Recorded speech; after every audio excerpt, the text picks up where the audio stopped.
Okay, We're good, Larry? we're good. All right, well, we'll call the meeting to order and start with announcements of checks over $25,000 to get us kicked off in style. The first item was $137,382.18, and that was for JC Land and Site Development as part of the Matheson Park project, and that was from the Capital Fund. We also had $235,978, which went to Giafana Corp as part of the Main Street and Station Road improvements, also from the Capital Fund. Then we had one for $43,583.25. That was for Crichton Manning Engineering. That was also part of the Main Street and Station Road improvements, also from the Capital. I don't think I had any other announcements other than, are we having a meeting before September 11th, Larry? Otherwise, we will be having a September 11th. I don't think we will actually, right? Because Memorial Day. Right. Yeah, it's the 16th of our next meeting. So we will be having a September 11th ceremony this year. We'll be sending out details. It'll probably be scaled back similar to Memorial Day. But we will be having a ceremony. The exact details we'll probably figure out by the end of this week. Anyone else have announcements from the board? Otherwise, we'll move into the correspondence. Correspondence is definitely lengthy this week. Most of it is part of the public hearing, which we'll get to in a little bit later. But we also had 3 letters not related to the public hearing, and I'll read those now. The first one's from Peter Siglia. It's about emergency access to Palliser Road, Castle Road, Park Road, and adjacent roads using the private road to Halsey Pond connecting to Lewis Road. He writes, it seems that to me there'd be value in the properties bordering and near to the private road would be enhanced, and that the owners would be pleased to cooperate in a manner involving safety if the village took over the private road, whether by eminent domain if available or by consensual easement and dedication, and that the village improved the road and maintained it, and that the road is limited to foot traffic only, except in case of emergencies such as closures of Park or Palliser and other conditions that the Irvington Police Department deem emergencies, and the road is gated to ensure only foot traffic when no emergency exists. The purpose of these arrangements are not just for convenience, but for the safety of residents, such as Mr. Kalishi has pointed out. I and others hope that the mayor, the board, and the Irvington will consider the issue. Thank you for that. We will look into it. Next is from Peter Joseph Agavino. Subject is Main Street. The daily filth and garbage strewn along the sidewalks and roadways of Main Street is a major disappointment, which is a problem that has significantly worsened in recent years. This is a shared sentiment among those in the village, and Irvington taxpayers deserve better, especially along our principal road. Perhaps the village can prioritize its resources in such a way that helps the sanitation department achieve expected cleanliness. Our newly installed tree grates are unsightly, most of which are off chamber, loose, cracked, or filled with weeds and old garbage. On a separate issue, the sidewalk project is in progress is also a tremendous disappointment. My opinion is not attractive, nor does it appear to serve its intended purpose. I believe the newly installed sidewalks are very difficult to negotiate due to the inconsistent gradients, which are a tremendous liability issue. I believe we will see more in pedestrian falls as one doesn't anticipate such inconsistencies in the sidewalk. Personal injuries and litigation matters are inevitable, in my opinion, for the foreseeable future. I make this claim with 30 years experience in the construction and litigation industry. One need not be an engineer to determine why I make this claim. Just try to negotiate some of the areas for yourselves.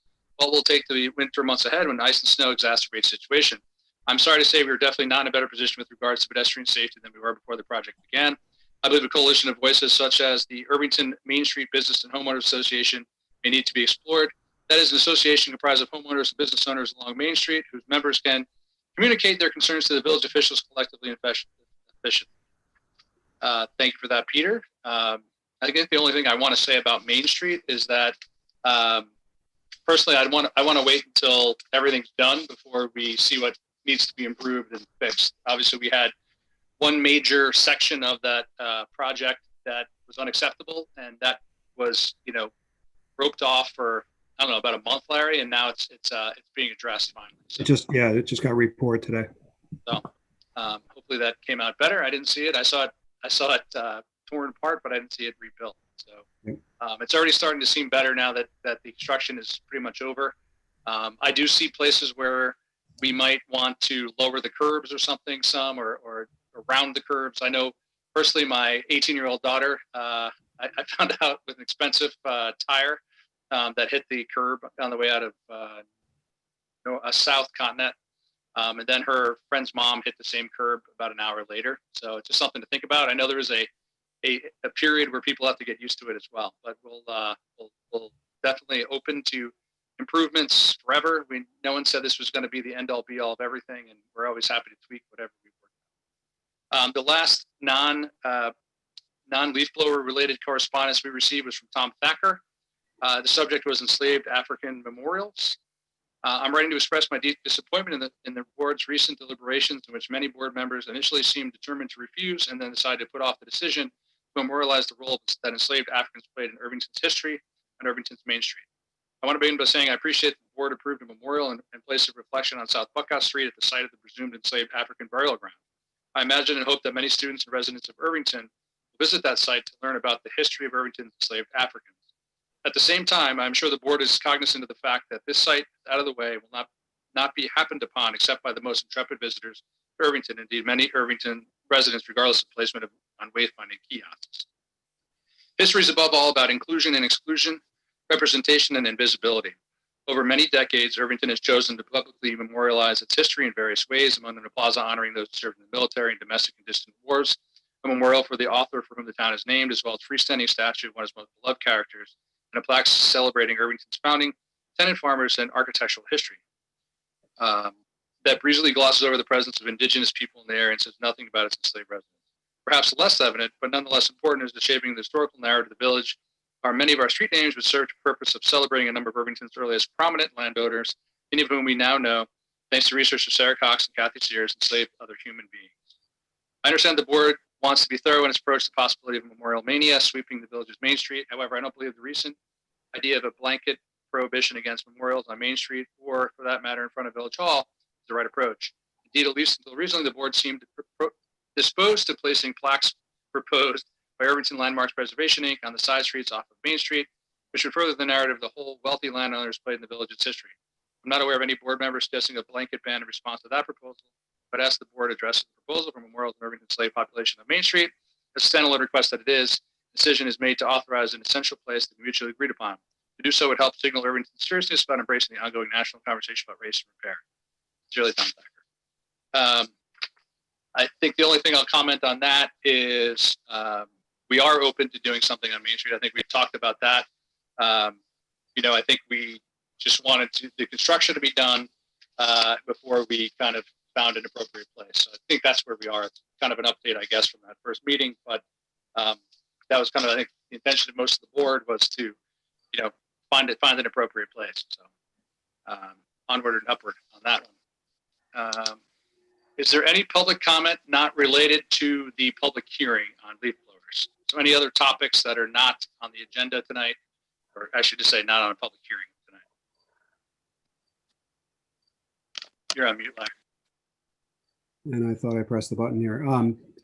If you want to make a comment, as the mayor suggested, just raise your hand on your Zoom console. Nope. I saw Connie's note. Are other people having trouble hearing me as well? No. Sorry, Connie.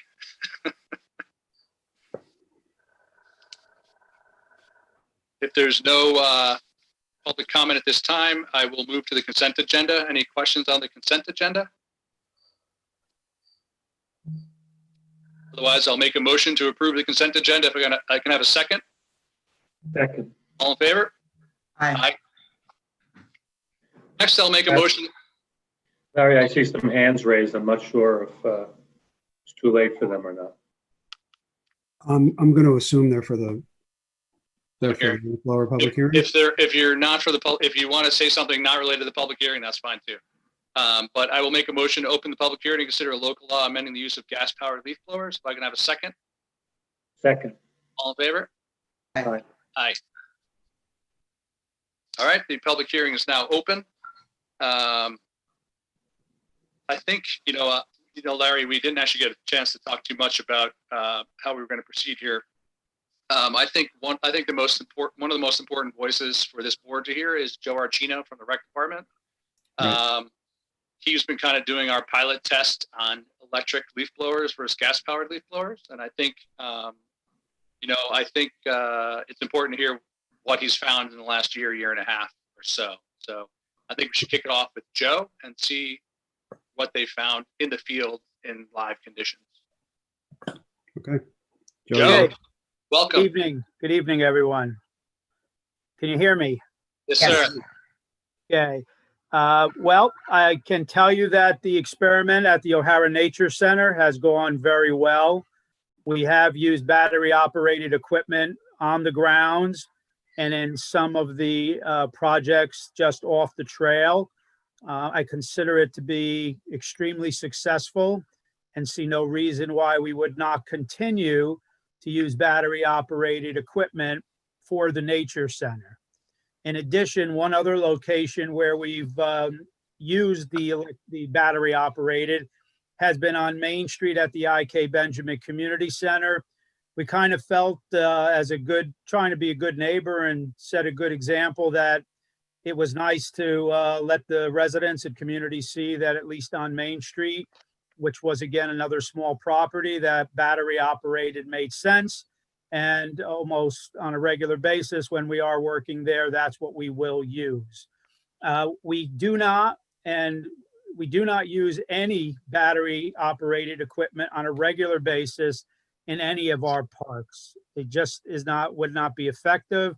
It would not be efficient. We did a couple of tests in Scenic Hudson with battery operated equipment, and it just really took too much time and batteries drained quickly. And I don't know if this is scientific, but I can tell you we found when the weather was extremely hot, the battery seemed to be less effective. I can't tell you that's a scientific statement. I could only tell you it seemed to happen to us on 3 different occasions. So, again, for the parks, battery operated for right now, I don't think they make what we need in order to keep the paths clean, to keep the grass cut, to do what we have to do. But we'll continue to use them regularly at the Nature Center and on Main Street. I'll answer any questions anyone may have. Joe, I know you're often in touch with the school district, and they obviously have large fields and things as well. Do you have any update on, because I think they were also doing a pilot program?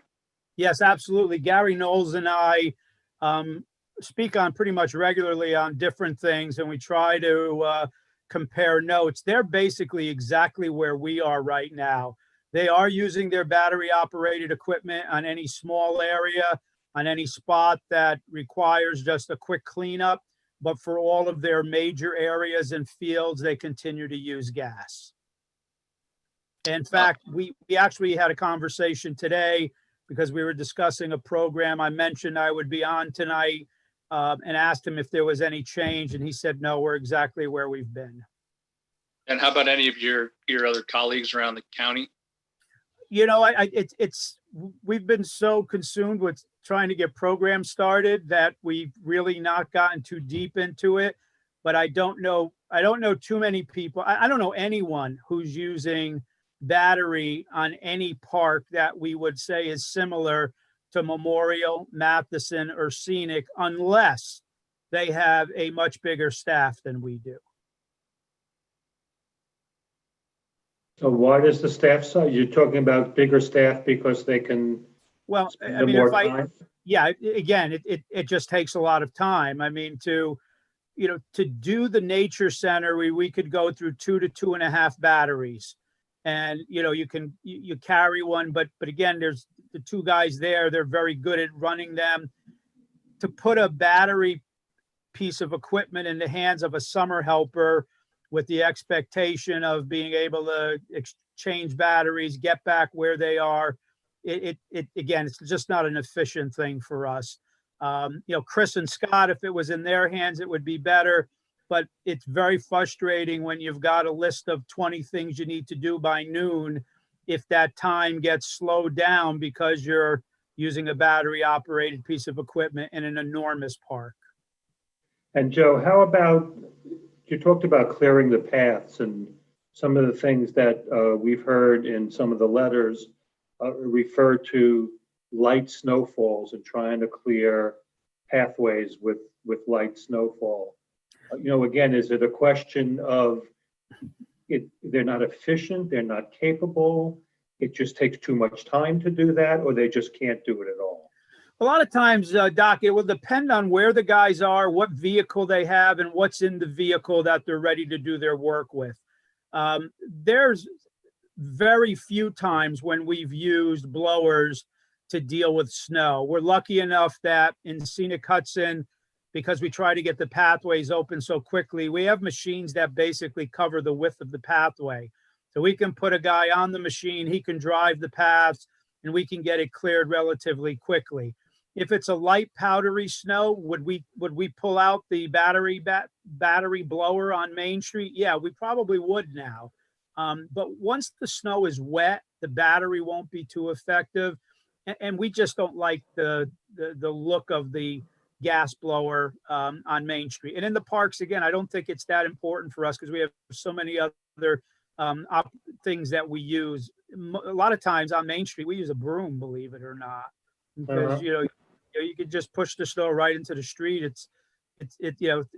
Everybody likes things easy, but believe it or not, the broom's actually the most effective way on certain types of snow.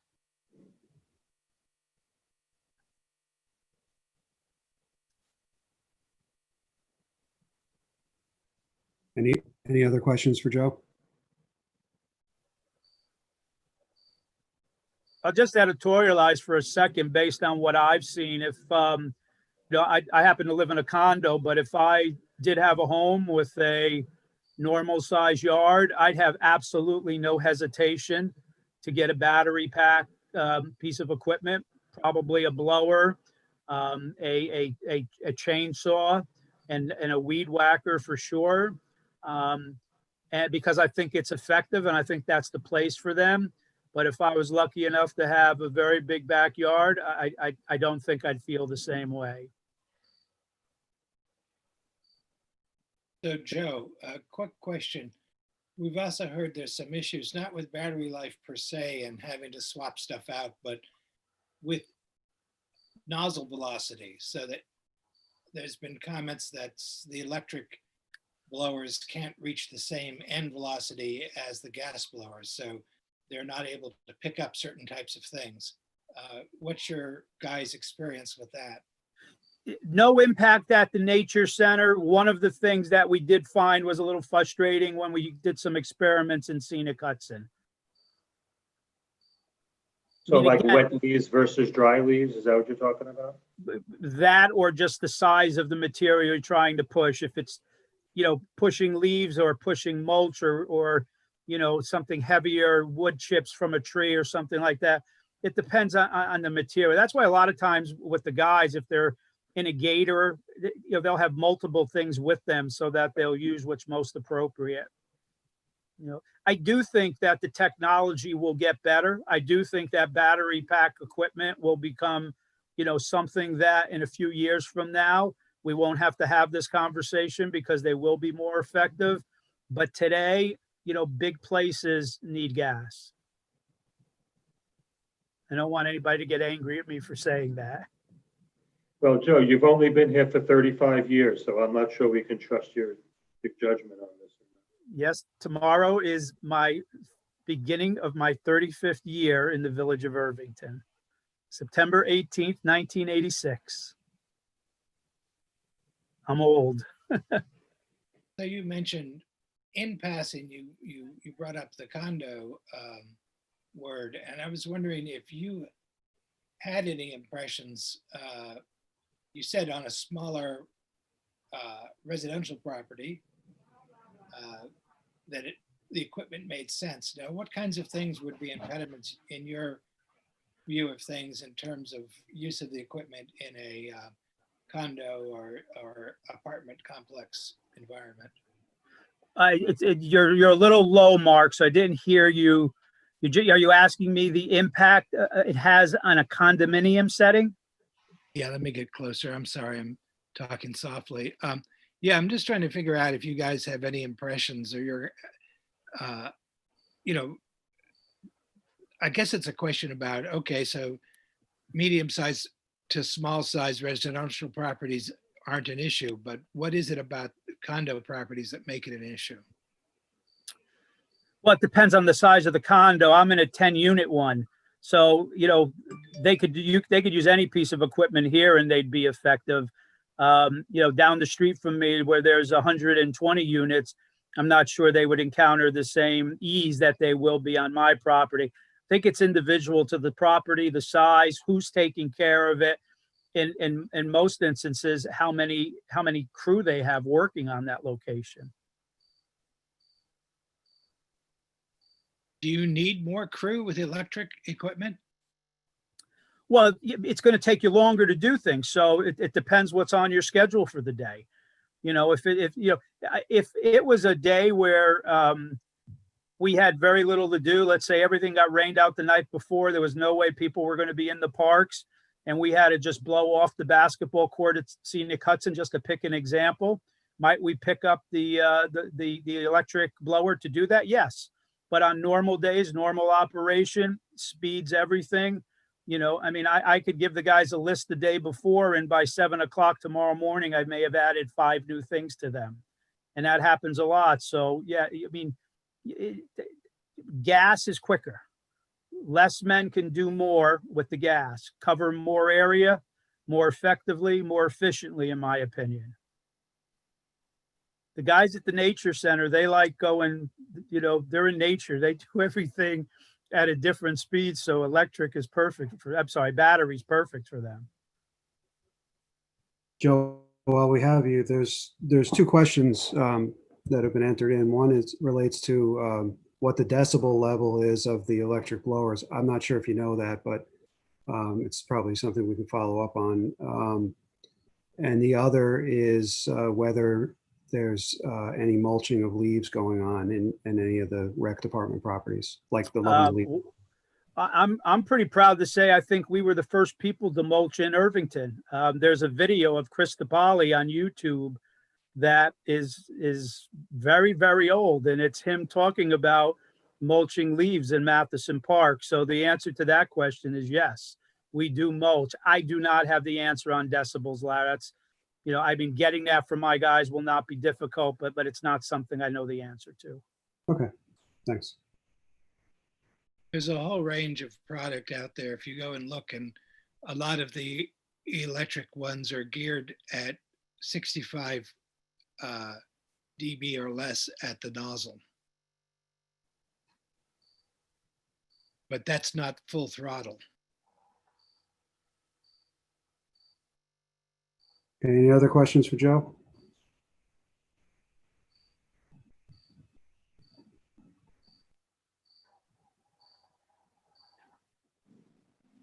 Okay. Mayor, if you want to move on, but Joe, any other questions? You want to ask Joe to stick around a bit, or it's up to you? I'm good. I'm watching the Yankee game. That's okay. You're allowed. Wait, Brian's not coming through here. Yeah, I don't think we need, I don't think Joe has to stay around because I think he's given us. Brian, your sound is off. Yeah, you're not coming through.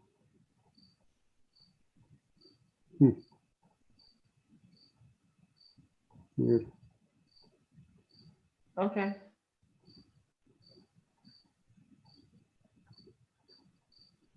Joe, I think you're all set. I'll take you off the talk Sure. button here and have a good Thank you, night. Joe. I'll keep it on for a while. If something comes up, Larry, just let me know. Okay, You can thanks. text me. Can you guys Have hear a good night, everyone. If I'm not back on, be well. Thanks. Thanks, Joe. me? Joe? So I'm back? All Yeah, I right. can hear you, Brian. Okay. I don't know. Weird. So I thought if anybody from the board wanted to speak, now would be the time, and then we can open it up to the public. Actually, I'll mention the correspondence first, but.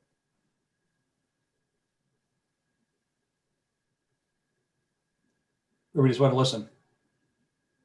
Okay, so I'll quickly give a correspondence we received by the cutoff date of noon on Friday.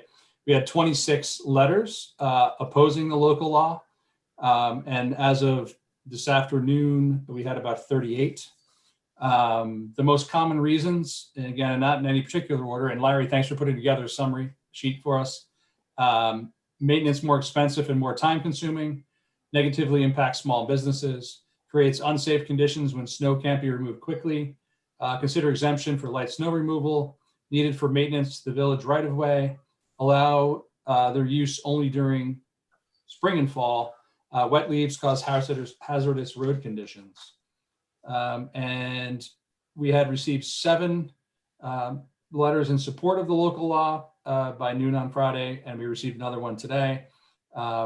Most common reasons, again, in no particular order: noise, air pollution, air quality, detrimental to health, and erosion due to stripped soil. I will mention that one of the supporting letters was from the Irvington Green Policy Task Force, so that's more than one person, obviously. And we did receive a petition from Downingwood residents. We also heard from a lot of Downingwood residents individually as well. But I didn't think it would be a good use of our time to read all the letters. The letters are attached to the letters that didn't make it in time for today's agenda. Will be posted before the next meeting. And we'd rather hear from people who decided to dial in on a kind of rainy, gross Monday night. I will remind people that we have a 3-minute time limit. So since we have, I anticipate several people that would like to speak, or a lot of people that would like to speak, we would like to try to hold you to that 3-minute limit. I will give you a warning right before your 3 minutes is done. And if you'd like to speak again, you can wait till everyone else has had a chance to talk once and come back on. I'll also ask that you try not to repeat what someone else said. If you want to say, I agree with Connie Kehoe's statement, you can do that. But, you know, we don't need you to repeat the entire statement that Connie or whoever made beforehand. So if you could only add new information, but we obviously do want to hear from you, but we don't want to waste everyone's time hearing the same thing over and over again either. So that said, Larry, why don't we open it up for comments? Okay, so just people can use the raise hand feature and as they pop up. So this is Chet. And I don't think, do we get a letter from Chet? I don't know. I don't I'm think so. not sure. Maybe you Good could tell us. evening, everyone. Yeah, I missed sending a letter in, but I This just is would like better, to too. ask a question. Was any sort of study conducted to, that evaluated the efficacy of gas powered versus electric? I mean, I heard Joe talk about it, but I was wondering if maybe a study on a broader scope was conducted. We did not commission a study, and I have not seen a study. We do have a lot of anecdotal stories from a lot of different people, but no, there was not a larger study done other than kind of the test pilot we did ourselves. So how is the decision to accept or not accept the law going to be made? Is it going to be just based on, how many people are for or against, or economic considerations in terms of additional costs for landscaping? I think all of those things: health concerns, additional costs, effectiveness. I think one thing we did do is we looked at other municipalities and their current laws. No one has a total ban right now that we could find. I actually found a study I think Town of Bedford did. It's a little dated, but there are summer bans in 11 communities. Summer and winter bans in 4 communities, which includes Irvington, and decibel limits only in Buchanan, Croton, and Greenberg. So that was as much information as we could get, as kind of however other people have looked at this. But we kind of wanted to hear what people thought as well, because we've heard a lot on both sides. I think we'll all be sharing our thoughts at the end after we hear from everyone. But yeah, I think All right. So my final comment is I would be in favor in continuing their use, but only on weekdays, but not allowing them on weekends. And is the board still accepting letters? Absolutely. You are, okay. Thank you for your time. Thank you, Chet. Okay, next is Vic Bonas. Let me just see. There you go. Vic, He's on mute. All right, can you hear me now? Yeah. yes, Yes, I do landscaping. I have a small business and I do some properties in Irvington. What you people may not understand is the profit margin on a lawn maintenance account is very small. Meaning the only way to make any money doing the properties would be to get in and get out as fast as possible. Battery operated blowers on a 1 and 2 acre property would be totally impossible. The customer would have to triple the price that they pay the company to get the job done. And they're not going to do that. And it would destroy the account. We would probably lose the account if we had to ask the customers to give us that kind of money. All of our blowers, the decimal levels are below 72. The way I'm speaking right now is supposed to be a decibel level of 72. So all the blowers that we use are approved by the EPA. The standards on the emission controls for all the blowers that we use have gotten better and better as the years have gone on. And we only use blowers that are below 72 decibels and have the best emission standards. And that's all I need to say. But, you know, to do a job of 1 or 2 acres with an electric or a gas, a battery operated blower would be absolutely not possible. Thank you. Thanks, Vic. I had a quick question, maybe based on Vic's experience, about how long does a leaf blower typically survive in terms of day-to-day use in the field? Can you get a year? Can you get 2 years out of one? How long do they last? We have blowers that are 5, 6 years old. They last about 5 years.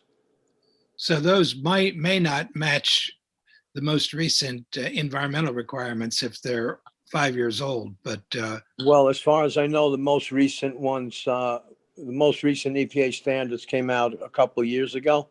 And all of the equipment that I use, nothing's older than 2 years old. okay, thank you. You're welcome. Thanks again, Vic. Thank you. Who's next, Larry? okay. Anyone else? Okay, hold on. Robert Tardio. There we go. Okay. Can you hear me? We can hear you. Yeah. I just want. I was at the last meeting too. I just want to speak up, and I just joined, so I don't know who else spoke, and maybe that's already been said. But as a homeowner here, I would love just to preserve the right to be able to use a gas-powered leaf blower, you know, for a very limited time. I'm actually fine with the way it's written now. That, you know, a single homeowner can use it for a half hour once a week on a weekend. I mean, that's when I do my yard. So I'm happy with the way it's written now, but I you know, if there's a movement, you know, to ban them, I think it's not really fair to homeowners who are using one. I've asked all my neighbors, I'm not really bothering anyone. It's really the services that show up with 5 of them at once, I think, that are making people crazy. I mean, maybe I use it 15 minutes a week on Saturday. So I'm fine with the way that the law has been amended and it's written. I just would like to preserve, you know, homeowners to be able to use their own device for a limited time and, you know, not at hours that are bothering other people. That's it. I mean, I'm bothered by the services too, because they come through my neighborhood like a whirlwind and you can't hear anything for about 2 hours because they go house to house to house. And to tell you the truth, I did not really see it change after the law was passed. They still descend upon my neighbors. They still use multiple blowers at once. And it's a complete nuisance. So I understand the impetus to make the law, but I don't really think it's the individual homeowners that people are complaining about. I really think it's the services, but that's it. Thank you very much. Thanks. Okay. Louis Antonetti. Okay. Louis, there you go. All right, so I was a homeowner in Irvington from 1984 until 3 years ago when I moved to Hudson House. And I understand the noise pollution that occurs when landscapers come into your residential neighborhood. But I think the limitation should be based on the size of the property, the location of the property in some cases. I'll explain that. The time of year, limiting the time of year when they can be used, and the number of blowers that can be used simultaneously. I see there's a country club exemption, and I think there should be an exemption for all large properties. As Joe Arcano, maybe Archino pointed out, when you're trying to do a big park or a large area, it's just not practical to use the electric or the battery operated equipment. So a big property like Hudson House, where I live, for instance, doesn't have a lot of neighbors. You're not disturbing the adjacent neighbors just coincidentally because there's a very limited number of private homes close by, very limited. You're near the railroad station. You are near Nevis, who also should have an exemption, I think. You're near, it's funny that the country club, which rents our tennis courts, has an exemption. That property belongs to Hudson House as well. We're near the college.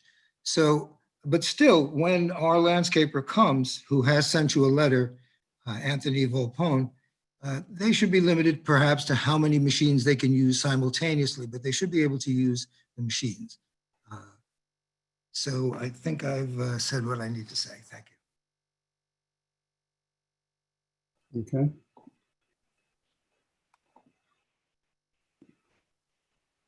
Let's see, Marlene Brenthouse. Okay, Marlene.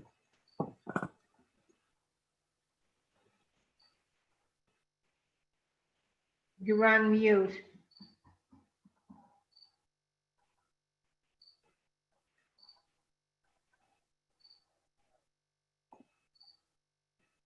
Let's see here.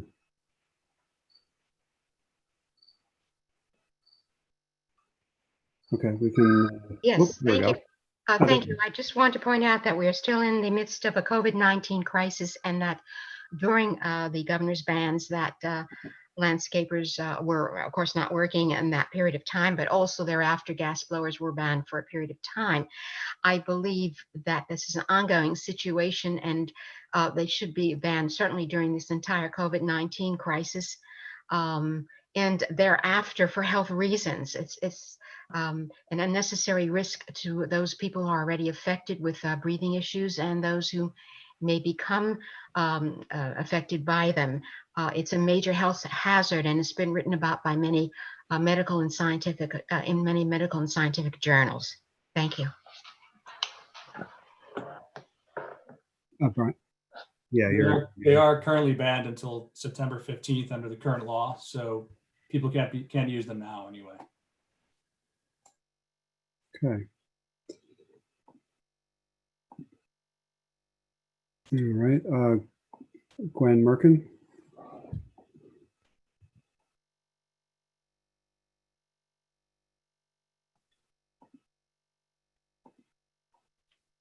There, Gwen. Hi, Yes. thanks for giving me a minute on this call and for your thoughts.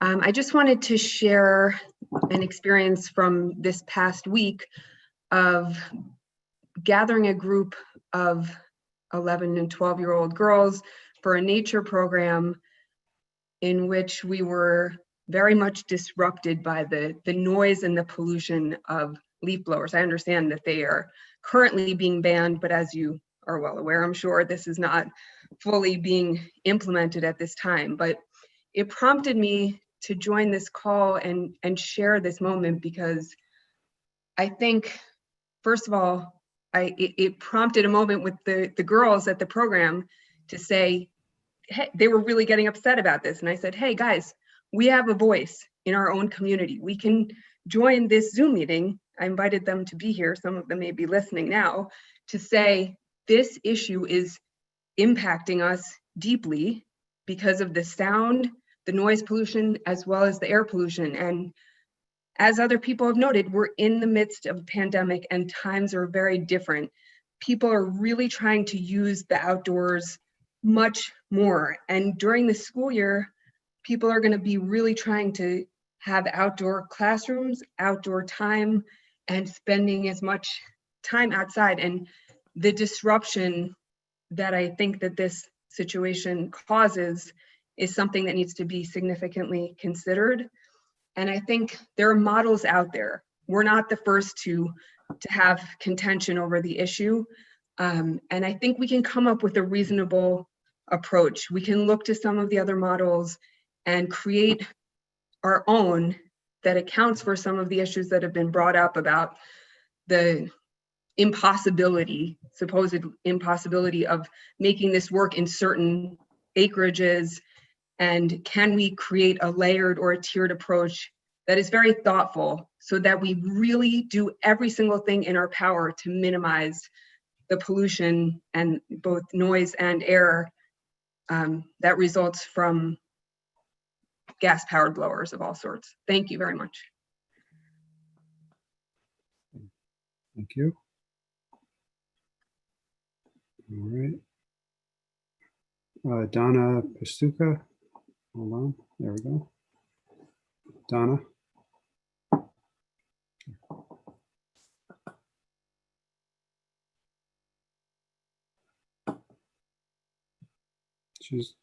Donna's unmuted, but we're not hearing her.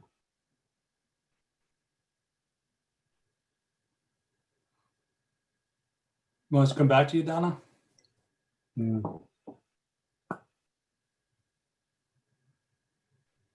We'll come back to you. Sorry, I don't. You are unmuted, but we're not hearing anything. Stick around. I'll come back to you, Donna. Yeah. Okay. Tim, let's see. And I'll say too, I'm not starting anyone's timer until I actually get unmuted and start speaking. So there you go. Very magnanimous. Tim is on. You're muted right now.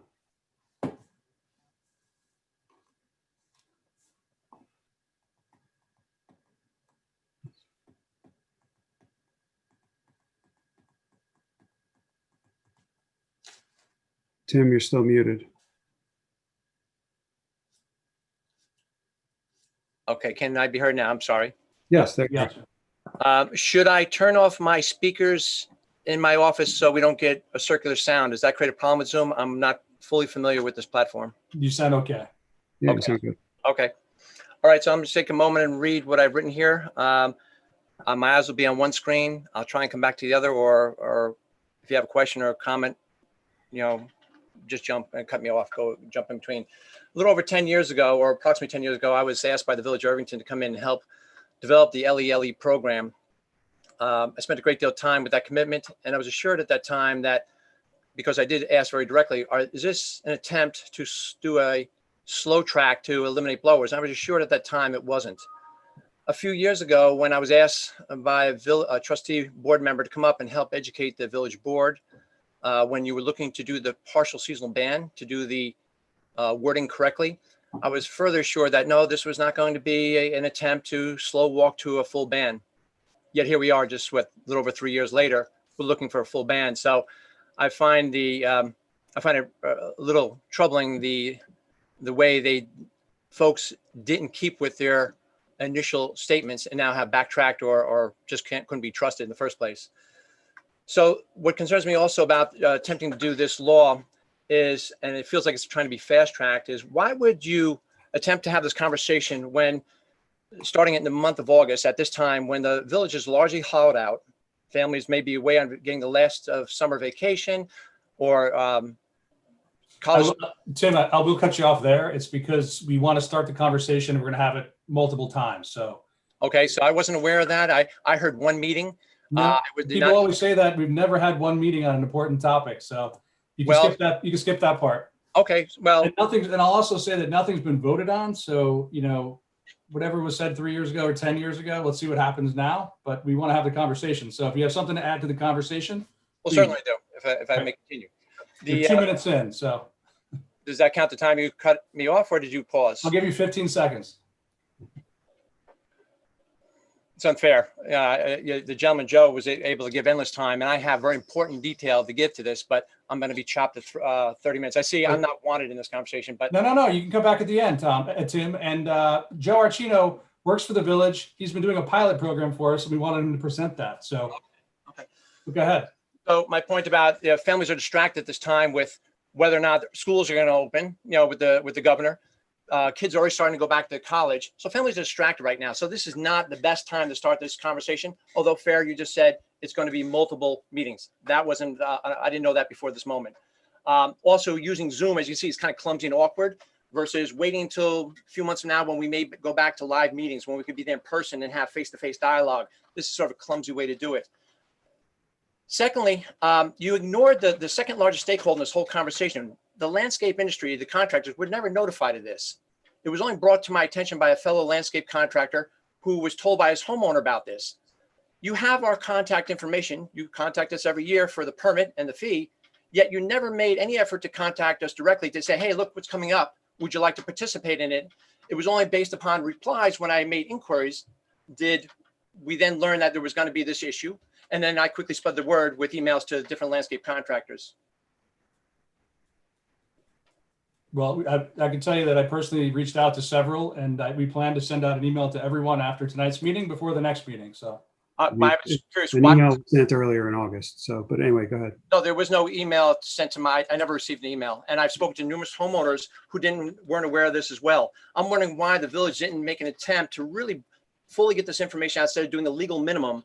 Why didn't use, for example, the kiosks at the top of Main Street? One is sat blank. One is talking about graduation 2 months ago, and one's talking about theater that closed months ago. Why not? You're up to 4 minutes, 15 seconds. You can stick around and you can speak after everyone else speaks, Tim. I want to hear what you have to say. I'll continue on. Since you're keeping time, I'll continue on and see if I have an opportunity to speak after others have spoken. Thank you. Thank you very much.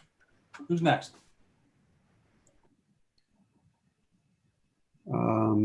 Barbara Salent. I'm sorry. I don't know how to say your last name, but there you go. Yes, you said it correctly. Thank you for recognizing me. I just wanted to add on the Saffir-Simpson wind scale, which is the wind scale used by the U.S. National Hurricane Center. Gas blowers have wind forces from 150 miles per hour to 251 miles per hour, averaging approximately 184 miles per hour, which is the equivalent to a Category 5 hurricane. That being said, so many people are now forced, if they are fortunate, to have to work from home in order to continue to provide. The particulates, as we all know, the fungi, the spores, molds, herbicides, pesticides, are not impervious to doors and windows, even if they're closed, let alone the noise pollution. I think in the middle of a pernicious respiratory pandemic, we must err on the side of caution for the community health, for children's health, for the workers' health. I don't think this is a time where we can afford to be whimsical or make a mistake. So the best compromise you can make for everybody would be greatly appreciated. And Okay, that's thank what I you. have to say. You're welcome. Thank you. All right.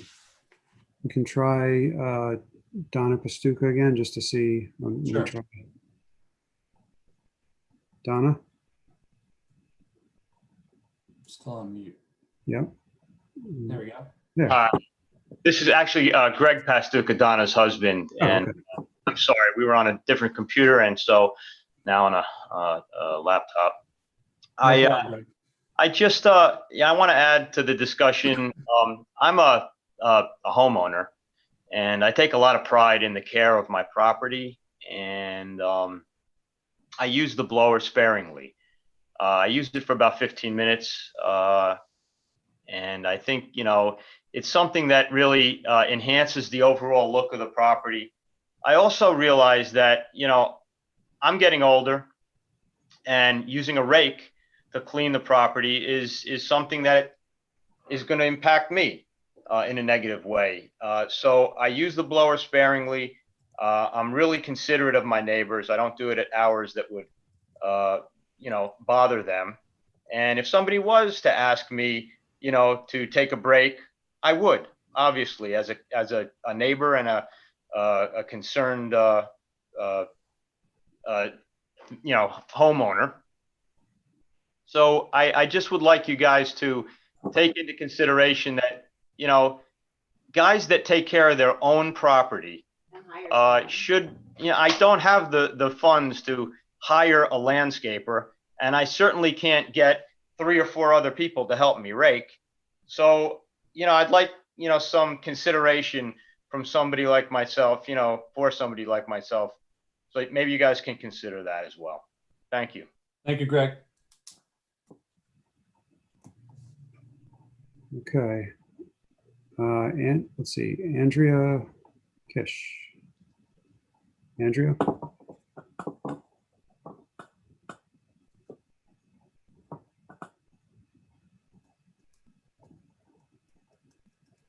See if we- Andrea, you're muted. It's on mute. All right, here we go. Hello. There you Okay, here I am. Hi, I am the president of the Danningwood Board of Managers. Yeah, I know you've heard a lot from us via letters, and you've also heard from several of our unit owners. We are a democracy, so we have 115 units, and not everybody agrees. So some of what you've heard is against leaf blowers, but the perspective of the board and the perspective of our property manager is that the judicious use of leaf blowers is essential for the maintenance of our 34-acre property from a perspective of safety, getting the pathways cleared in snow so that our young children can get to the bus stop, which is at the front of the condominium, and our residents, we hope, will be able to once again be able to get to the train station. It's also a significant cost consideration. We believe that it will cost us probably $35 per month per unit on average, at least, if we have to eliminate all use of the blowers. We try to be very judicious in our use of them. We've accepted all of your restrictions, and we've managed through them. We have tested and will continue to test electric blowers, but they are just not efficient, as Joe said earlier, in meeting the stringent requirements that we have to get some work done, whether it's to get things safely for the kids to get to school, or emergencies, or our people to get to their cars. So we hope you will give some consideration to the size of our property and also to continuing the limited use of blowers that you have already established. Thank you. Thank you. Okay.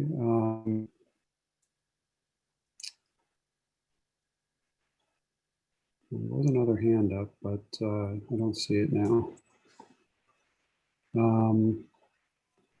Mayor, we do have a bunch of questions that have been submitted also. Do you want to get to those? Do you want to wait till all the Yeah, input from the speakers? Let's let anyone, if Tim wants to come back. Okay. So he All gets right. in there as well, so maybe we can skip his Q&As. Okay. It's the same Tim. It is Tim. Yeah, hold on. Tim? You're back on. You're muted. There you go. Okay. So we've heard claims about electric equipment being a viable alternative, and I'm here to tell you 40 plus years of experience is not. There is ample data in the trade journals and the trade itself in the industry where they've done extensive tests on this, and it has a seasonal application. Pathways, walkways, summertime, I brought that to you a couple of years ago. It would be fine. But for spring and fall, it absolutely cannot do the job. You cannot have a truckload with a batteries following you around throughout the day. What you also miss is the fact that many landscapers park their equipment in lots and so forth, and they don't have, for example, like your parks department a nice shop or garage facility to be able to charge a bank of batteries. Gas gives you mobile power. If you run out of gasoline on a machine, you just simply go to the truck and get a can. When you're out of battery, you're done. You're flat. You're finished for the day. So that question hasn't been addressed. What I would like to say is, why not do this or extend this conversation to end of October, November? I would gladly, since I've helped you out in 2 other instances, I would gladly be happy to do a demonstration and bring whoever you want with you to a property. We can select whatever property. I'd be happy to do on one of mine. And we do a demonstration over 2 weeks. 1 week I go, 1 week the other person goes to the electric equipment, and let's see how it goes. Now, earlier it was also said that, well, if I had a single home, the gentleman, Joe, said if I had a single home, I would do battery. And that's true. If you had a single home, you could do a battery. You really could replace that out the gas, depending on the property, of course. But when you're faced with doing 10, 20 homes a day, that's a different conversation. So we're not comparing apples to apples here. In fact, this really has little to do with blowers. It has to do with labor force. And the labor force is largely untrained, and there may be even just a sizable percentage, but not the entire labor force. There may be a sizable percentage that gives the perception of things are completely out of control throughout the village. I'm sure there are pockets in the village where this is more of a problem. I've frequently heard about Station Road, but I'm sure this is not widespread throughout the entire village. If I'm wrong, please correct me on that. But Legend Hollow, Richmond Hill, I'm sure there's plenty of areas, Madison Park, in Ardsley Park area, that the people are fine with because there's different spacing, and they also realize the enormity of the leaf problem. An example of further why this would be a problem to slow this work down with the attempt to use battery, just last year, we had the early snows in December. Properties went into the winter not clean, not finished. That's why you had the overwhelming noise in the springtime, unfortunately at the time of the peak of the pandemic, March and April, because properties never got finished up in 2019. Battery machines would slow that even further. So my thing would be, there has to be a greater conversation with residents, speaking to residents, areas working out the issues within themselves. There are solutions, there are potential solutions to this. I can share at a later date. There's training that should be required where we just don't have people wildcatting. I agree there's a problem, but the wholesale punishment of an industry, would we, for example, if there's speeding cars going down Broadway in Irvington, would we ban all cars, including banning your car? Would that be the approach we take? But that's exactly what you're doing to the landscape industry. You're saying wholesale, broad brush. I don't affect anyone. I have 4 properties in Irvington. I don't harm or affect anyone, but yet you've got to pass a law that's going to probably make me drop those 4 accounts if it gets passed. And those people have already said we'd have a hard time replacing it. They don't want to lose them. But I said, I can't do the work. The people who are trying to push this have no clue how to do this work. They've read something, they've done an internet search. I have 40 plus years in this, and I'm always looking to do things smarter and better, which is why I brought you the LELE program 10 years ago. So in closing, I'd like to just say, I have a concern with the way Irvington may word this, because just recently, 2 weeks ago, the villages of Dobbs Ferry and Hastings, who have bans in place like you for the, and Hastings has that outright ban, they lifted that ban for the cleanup of the storm. Yet I never heard anything from Irvington about lifting the ban. There was no consideration towards the landscape industry. So it seems like at every turn and corner, you're trying to bludgeon us. And that's just simply not fair to treat a industry or a group like that. So again, I'd like to see that this goes into the fall where we can do demonstrations, where we can finally put this to rest about this whole idea of battery being a suitable replacement. It is not. I will say there are things that can be done to improve things. I've always brought that to you, and I have been very honest about that with, for example, the electric in the seasonal time of summertime. But to outright ban it for spring and fall, that's just vigilantism. That's just completely unfair, and I would think the government would work better than that. Thank you. Thank you, Tim. So Larry, maybe we'll go through the Q&A now. Yeah, there may be some duplicates. We'll try to weed through them. There's a question from Lori Friedman. Aren't gas blowers prohibited within 500 feet of a residence? I don't know where that. I think that's discharge of firearms. I don't know. I don't know what that one is. Yeah, we're not aware of that prohibition. Tim made his point about that. Let's see. Lori Friedman pointed out 55 decibels level is considered safe by the World Health Organization. When Merkin submitted a question, she may have covered it. Based on Joe's comments, is it possible to roll out a plan that applies different rules to differently sized properties? All right. Todd Wilson, I'm in favor of a ban with few exceptions. Crews just overuse them. Between the noise and fumes, it lowers the quality of life in Irvington. I use electric to clean off driveways and walks. More than adequate. Works fine for leaves in the fall as well.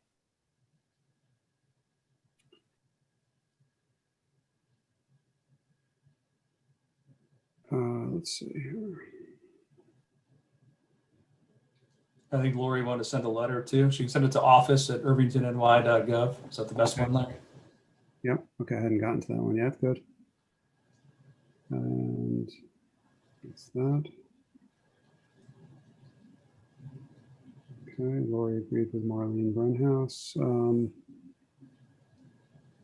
Okay. We heard from Tim. So yeah, there was a point, Lori Friedman made a point, or the Irvington decibel level max is 65. The other gentleman said the decibel level was 72. So I don't, and maybe Mark is better equipped to answer something like this, but I think the decibel level that was in our code was a manufacturer's level, not an actual measured level. So I don't know if you want to clarify that a little bit. Right, it was a specification from a test that there's industry guidance in terms of tests of sound emissions and, what kind of environment you've got to be in and where do you place the test instrument and et cetera, et cetera. And so there are pretty rigorous processes for determining the actual decibel level of a particular unit. And I think in our code, I thought we had 65, yeah. 65. Right. But It used to be 70, then we changed it to 65. Beck, I just point out, though, it's something that we've experienced when I was demoing the electric blower inside the Board of Trustees room last year.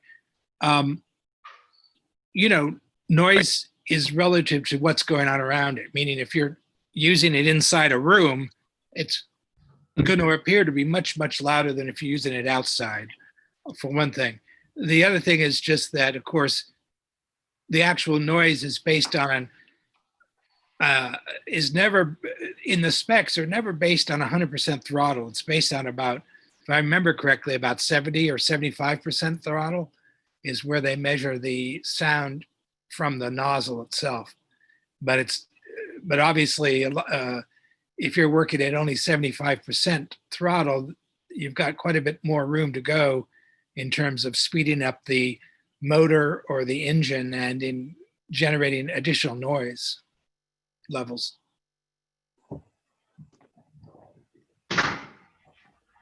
Great.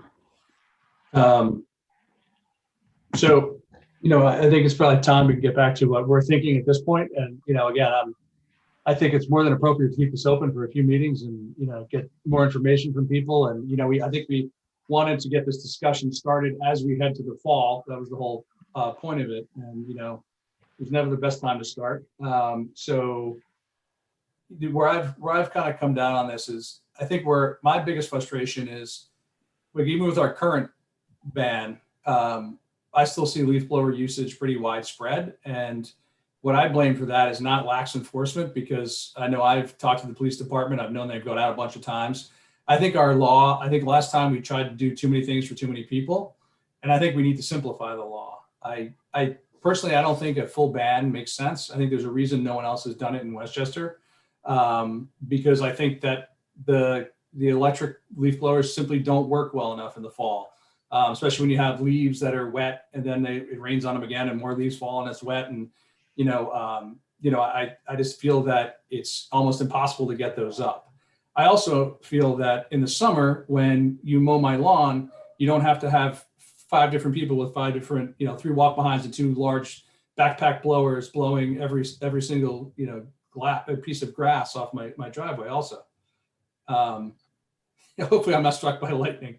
But that's kind of where I am now. I almost, rather than going with a full ban at this time, I'm much more in favor of simplifying our law, taking out some of the more esoteric things, making it a simple calendar ban, and maybe we do shorten those timeframes a bit.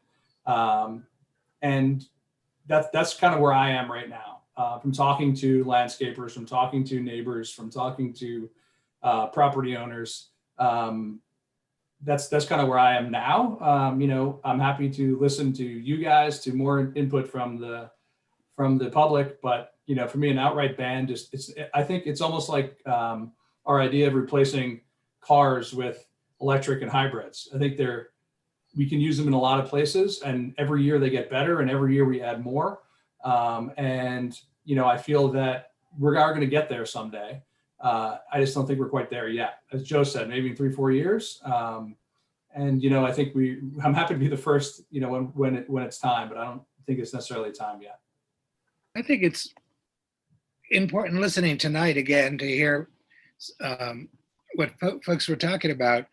Again, it comes down to it's not the individual homeowner doing their property. Some say they can use electric, some don't think they can, but most people just want to be able to use it 15 minutes a week to clean up their property. It seems like the problem that we've had all along has always been where a crew comes in, a truck full of workers comes in and then blankets a neighborhood, like not just one property or two property, maybe 3, 4, or 5 properties simultaneously and sequentially. So you're talking about the kind of interference in terms of noise and air pollution being on the order of, an hour or 2 hours straight, which is the kinds of complaints we were getting out of Station Road, have been getting all along. So I don't know how we solve that, but there seems to be a couple folks talked about maybe you do need to limit the total number of simultaneous blowers in use. I know we've tried to do that on a specific property basis, but that doesn't work if you fan a crew out to 4 different properties in parallel. So you would have to be on a crew basis, or something. I don't know how you do it, but it seems to me that's the reasonable approach, is to try to limit the number of simultaneous devices in a dense neighborhood. Yeah, I think, to me, that's the only problem with that is I think I agree in general, but it's almost a thing like, you could have one guy blowing leaves for an hour or 5 guys for 10 minutes. Like, it's almost a pick your poison kind of thing. And I think that's where I struggle sometimes with that. I actually don't think you're right on that. I think the neighbors would, from what we've heard, I think the neighbors that we get complaints from would far prefer 15 minutes than an hour of continual blowing. But that's what I'm saying is then you'd have to have more blowers for less time than, a single blower for an extended period. So that's like, limiting the crew to 3 blowers. It might make it take twice as long as what they used to do. I don't know. That's to me, that's the conundrum. We have to address this issue. This is the core issue that keeps coming up, and all the dance we've been doing hasn't really worked. We've tried to put all sorts of limitations and then exceptions on limitations and band-aids on this and that. But, it keeps coming down to there's a quality of life issue that affects dense neighborhoods and tends to be overlooked in the multifamily properties because the property managers really need to get their job done in a cost-effective manner. But that's different than in a dense neighborhood like Station Road. Well, speaking as someone who lives on Station Road, I was disappointed to hear Joe, say that his experience is that, battery-powered leaf blowers just don't work in certain circumstances. I'd hope that they might work more. Yeah, we're seeing that. Of course. But I think that we all agree that the law that we have right now is unenforceable. And because it's unenforceable, it's useless because no one pays attention to it. As Brian said, people using gas-powered leaf blowers all the time. So, having the law written as it is right now, is not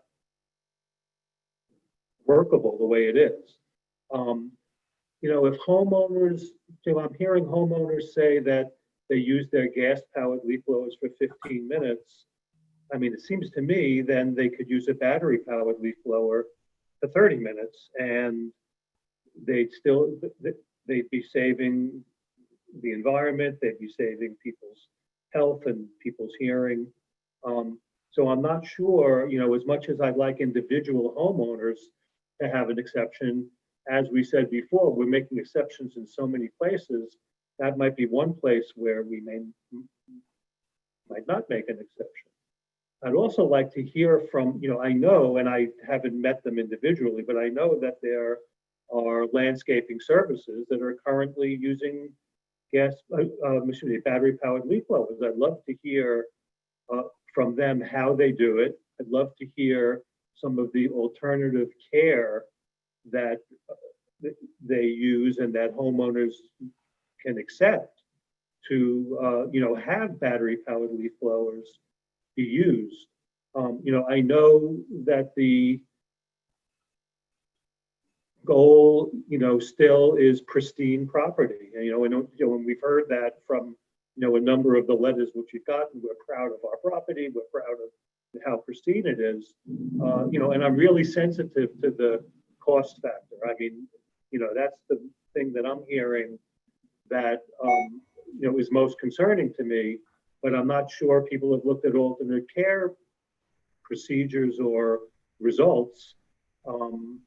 And, perhaps these estimates of additional costs might be a little bit lower if, if areas agree that perhaps different levels of care get done via batteries. I'd just like to hear about it. I'm not saying that, we're voting on this today or tomorrow or even next month. I think one of the reasons why we wanted to start this conversation was that we were well aware that we were not going to be eliminating anything for the next main, period from September through December. So we wanted to have a conversation going so we could have some policy for the next cycle of time. And it's not that we're pushing anything through. It's not that in August, when no one's around, we're trying to pass laws.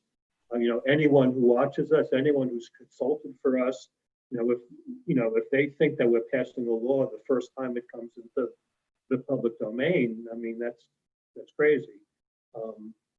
It took us 6 months to craft our last leaf blower law, and it's been unsuccessful, and it's expired. Parts of it's even expired. So again, I'd like to try to find out if we could get from Leaf's landscaper services that are currently using battery operated and hear from them about the kinds of properties they're doing. That's it for now. I'd like to add a few comments, and I appreciate what Larry Lunke just said. Much of what he said makes a lot of sense to me. The standard of pristine is of interest, and perhaps that's something that will evolve. I also I don't take lightly the issue that there is a pandemic and it's a respiratory crisis right now. So our current time period, the fall cleanup begins on what date from our current law? September 15th. September 15th to December 15th. Right. So, I mean, frankly, I have concerns about that period, which I have to assume is still going to be a time where a serious pandemic is still with us.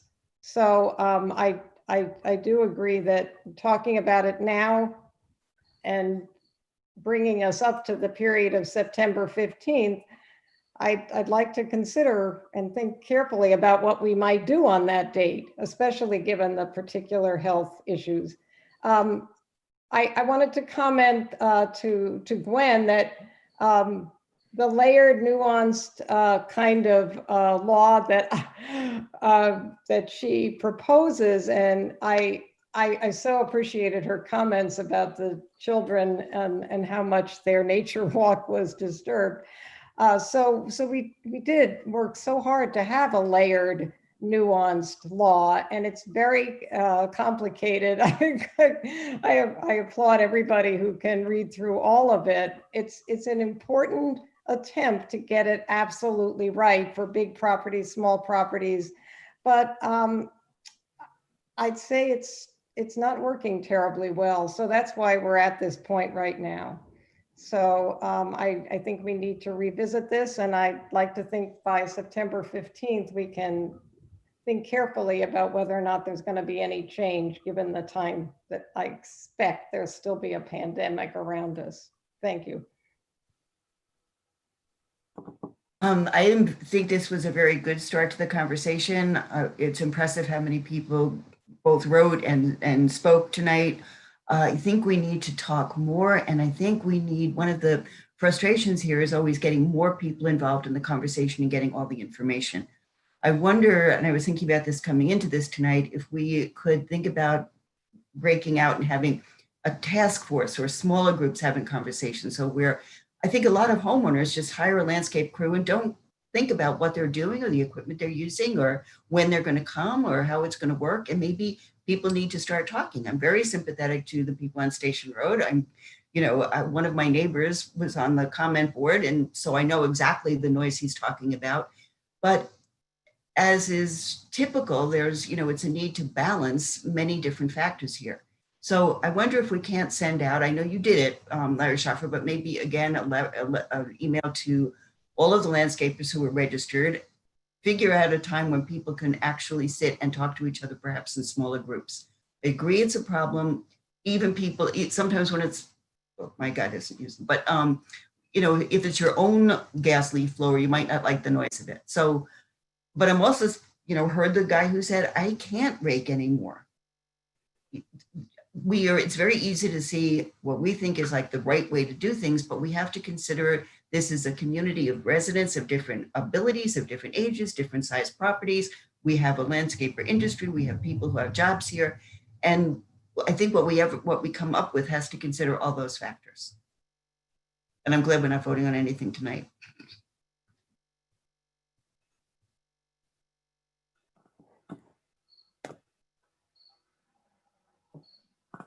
Okay, anything else?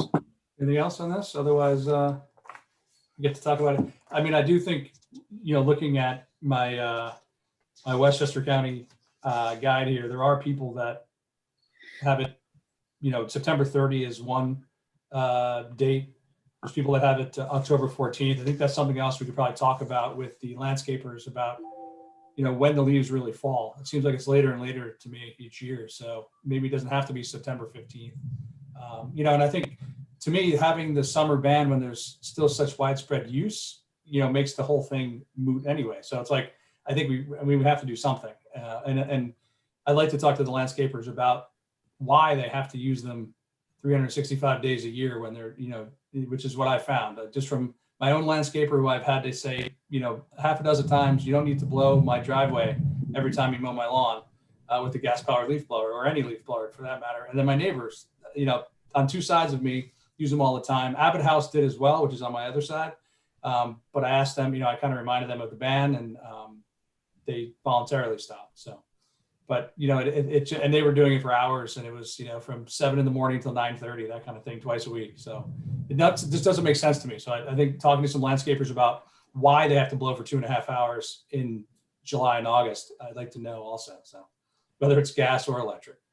I'm excited to have more dialogue. There are people that are away, and we will. So we will keep the public hearing open. And I just wanted to throw one last thing in that I was reminded of, Brian, and it's just that the other thing is there's a certain level of what I would call professional courtesy that might be needs to be emphasized again. And this is like crews working in neighborhoods, effectively, you just can't go into a neighborhood and do whatever you want and be running 3 handhelds and 2 backpack or 2 walk behind blowers and walk around, from one property to the next and not even shut the darn machines off between locations. And this is the kind of thing that I've seen go on around me on Harriman, but also we've heard reports on all the time, where it's just like you park the truck, you turn on the blower, and then the blower doesn't turn off even if you're not even near it. You set it down on the ground and walk somewhere and come back to it. So there's a behavior issue as well that couples with just common sense. You know, if you're not using the device, if you're walking between properties, shut it off. There's no reason for it to be idling. Agree. And moving on to the capital budget.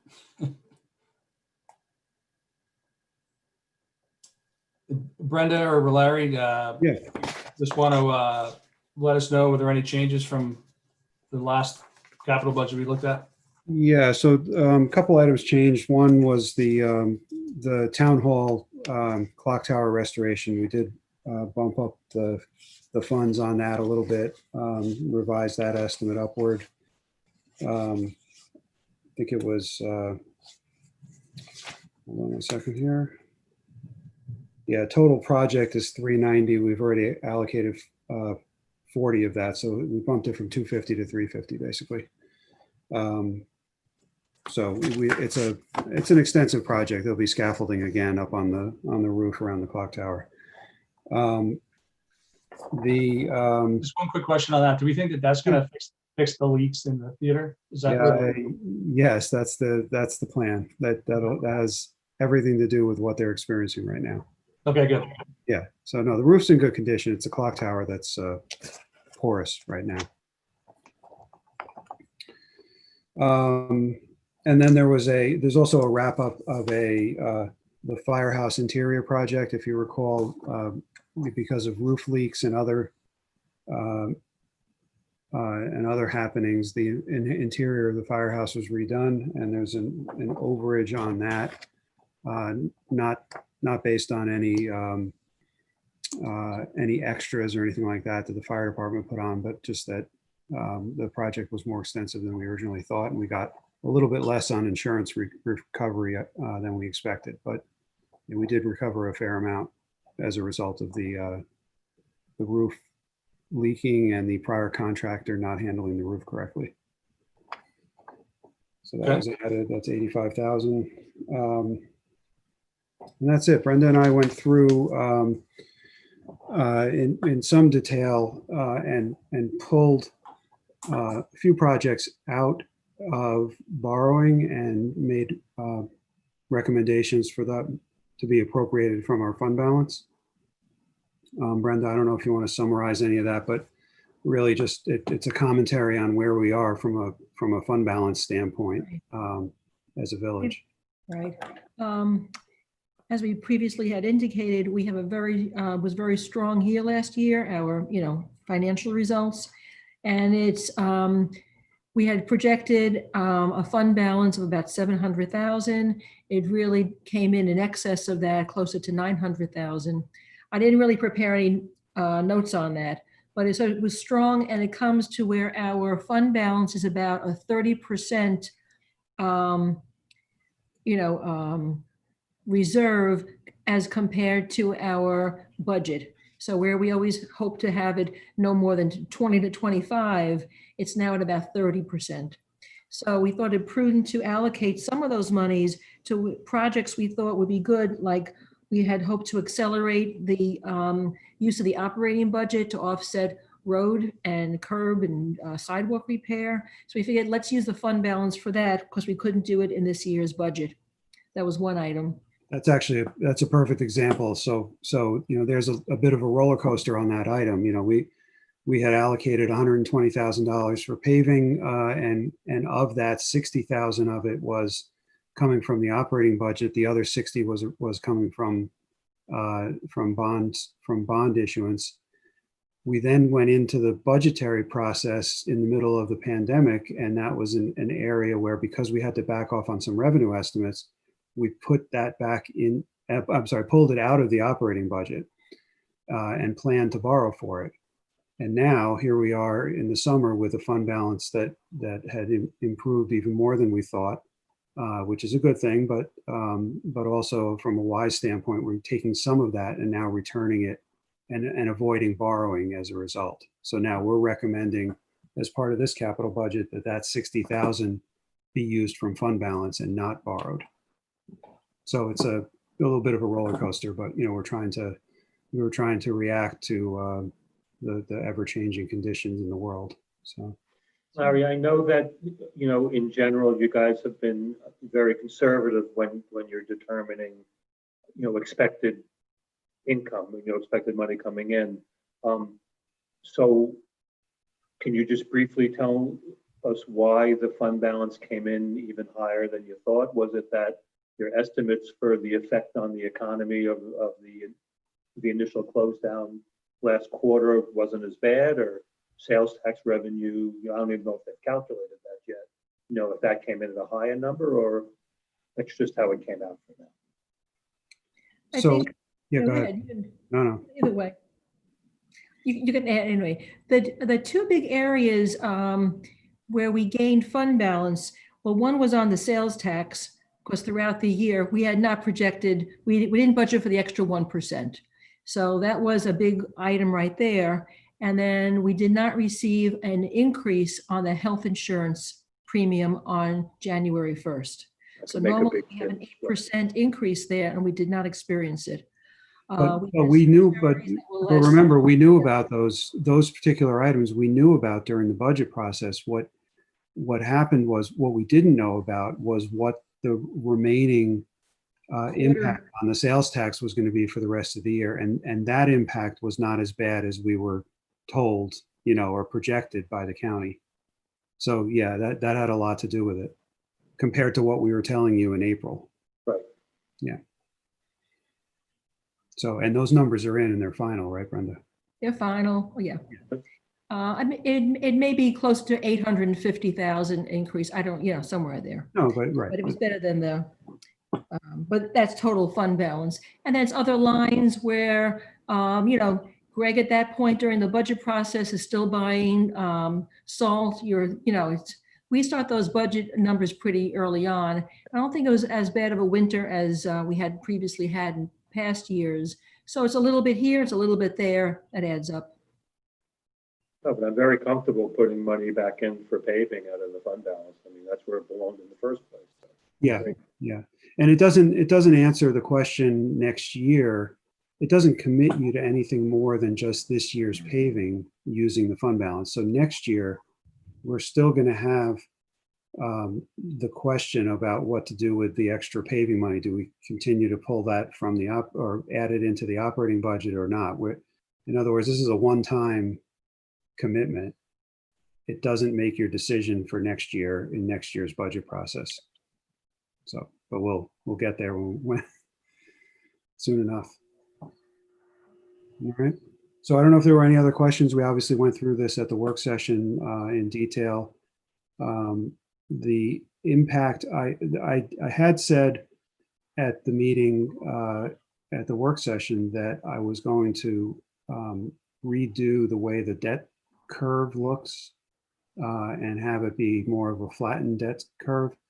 But I actually rethought that and decided not to do that, because the reality of it is that for the first 4 years after a bond issue, so we just did a bond issue in the end of 2019, the next 4 years after that, all of the debt that we're borrowing will be paid off on a very declining balance, not a flat basis.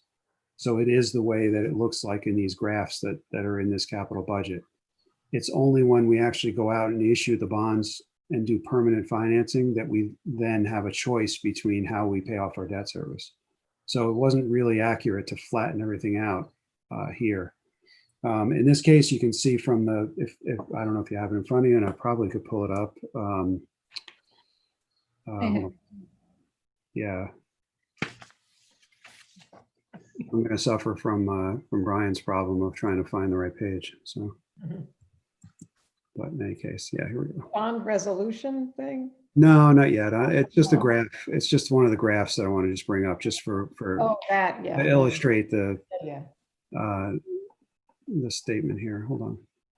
Sorry, I wasn't ready. I focused on correspondence, as you'd imagine. Okay. All right, just give me a second here to share. Okay. So this is a curve of what our future debt service would look like if this capital budget is approved. And what you can see here is the debt service, the existing debt service actually declining from the current fiscal year to next fiscal year. And that's as a result of the flattening of the permanent borrowing that we did. So the new debt that we're issuing here actually is, our debt service costs are going to go down for 1 year and then right back up. So we'll be mindful of trying to flatten all that out. But that's what the curve looks like here for next year and the year after. So the good thing is if we, we have been we have been mindful of what the economic conditions are going to be like next year. We don't obviously know what they'll be like, but we know that in the back of our mind, we're ready to react if there's an issue with any sort of revenues that we have problems with, or tax collections or other things. And having this drop in debt service for the 1 year would actually be make things a little bit more flexible next year. So that's a good thing. I think too, Larry, rates are among the best they've ever been. I think we found that. I think we'll continue to find that for the near term anyway. And, I think even with the uncertainty, I'm glad that we, looking through the list, although we've obviously kept the overall borrowing, reasonable, not replacing every dollar or anything like that. I think we're doing a lot of important projects that we could have put on hold if we, didn't have the kind of base economic strength that we've had built up over the last 20 years or 10 years, whatever. I think we're in a very good position, and I think we're continuing to be conservative, but we're also not shutting everything down. So I think that this is a very reasonable and responsible budget and borrowing as well. And I know that presenting a graph that looks like this, this is actually pretty scary if you really look closely at it. But I do have to point out, and I know we've talked about it certainly at the work session and at other meetings, that we do have a couple of very large projects that are in this capital budget. Tonight's action to approve this capital budget doesn't approve those future projects. We're trying to be responsible and identify the needs of our fire department headquarters and even our public works facility that we believe needs to be addressed, either by moving or in some way making a new one. So those are very large projects which will have a significant amount of community discussion over. You're not approving those projects tonight, but the debt service associated with those projects is why there needs to be a full community conversation, and then because the graph looks like this and it's not pretty. So but again, we're just trying to be realistic about it and point out what's ahead of us. So all right, if there's not any other questions, I'll take that graph down right away. No, I'm kidding. Resolve that the 2020 capital budget dated August 17, 2020 is hereby accepted. I'll make a motion if I can have a second. Second. All in favor? Aye. Aye. Okay, thank But you. it's approved. We can finance it. Yeah. So this is where Brian gets to read a bit. Not too bad. Yeah. You made me not have to do it on the fly, which is nice. Yeah, Give me exactly. a script.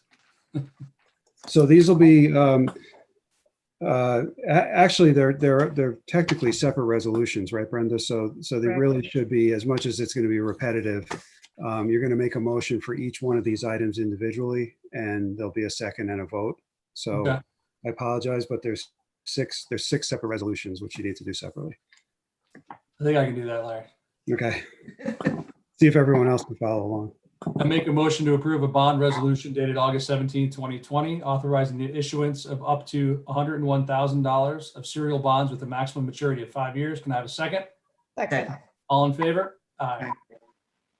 I'll make a motion to approve a bond resolution dated August 17, 2020, authorizing the issuance of up to $495,000 of serial bonds with a maximum maturity of 10 years. I'll make the motion if I can have a second. Second. All in favor? Aye. Aye. I'll make a motion to approve a bond resolution dated August 17th, 2020, authorizing the issuance of up to $270,000 of serial bonds, the maximum maturity of 15 years. I'll make the motion if I can have a second. Second. I guess I don't have to say I'll make a motion at the end because. All in favor? Aye. All in favor? Aye. Yes. All right, we got three anyway, Larry. We We're lost good. Mark halfway through on those. He got bored. No, I said aye. Oh, you did. Okay. I saw him nod. All right, I'll make a motion to approve a bond resolution dated August 17, 2020, authorizing the issuance of up to $245,000 of serial bonds with a maximum maturity of 20 years. If I can have a second. Second. All in favor? Aye. Aye.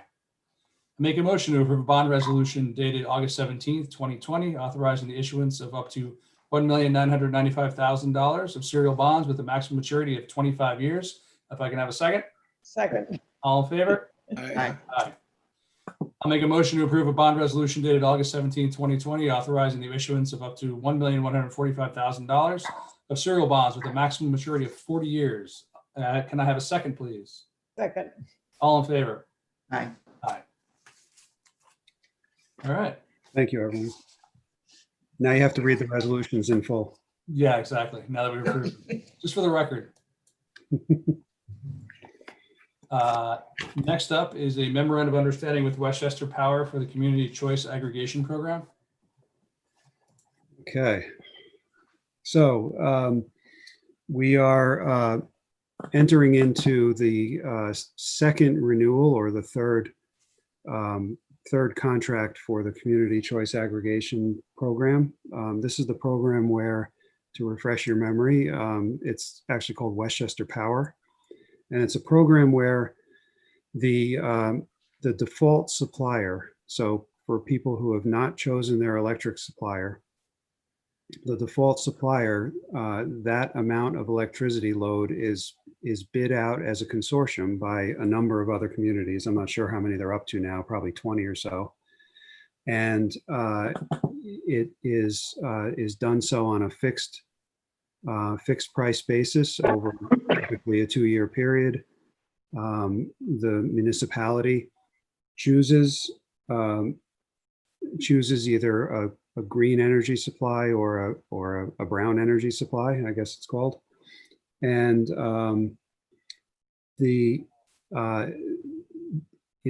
as far as rates go, there was a bit of debate this time around amongst some of the municipalities in the consortium about why the Westchester Power fixed rate is more than the current variable rate from Con Edison, the underlying utility.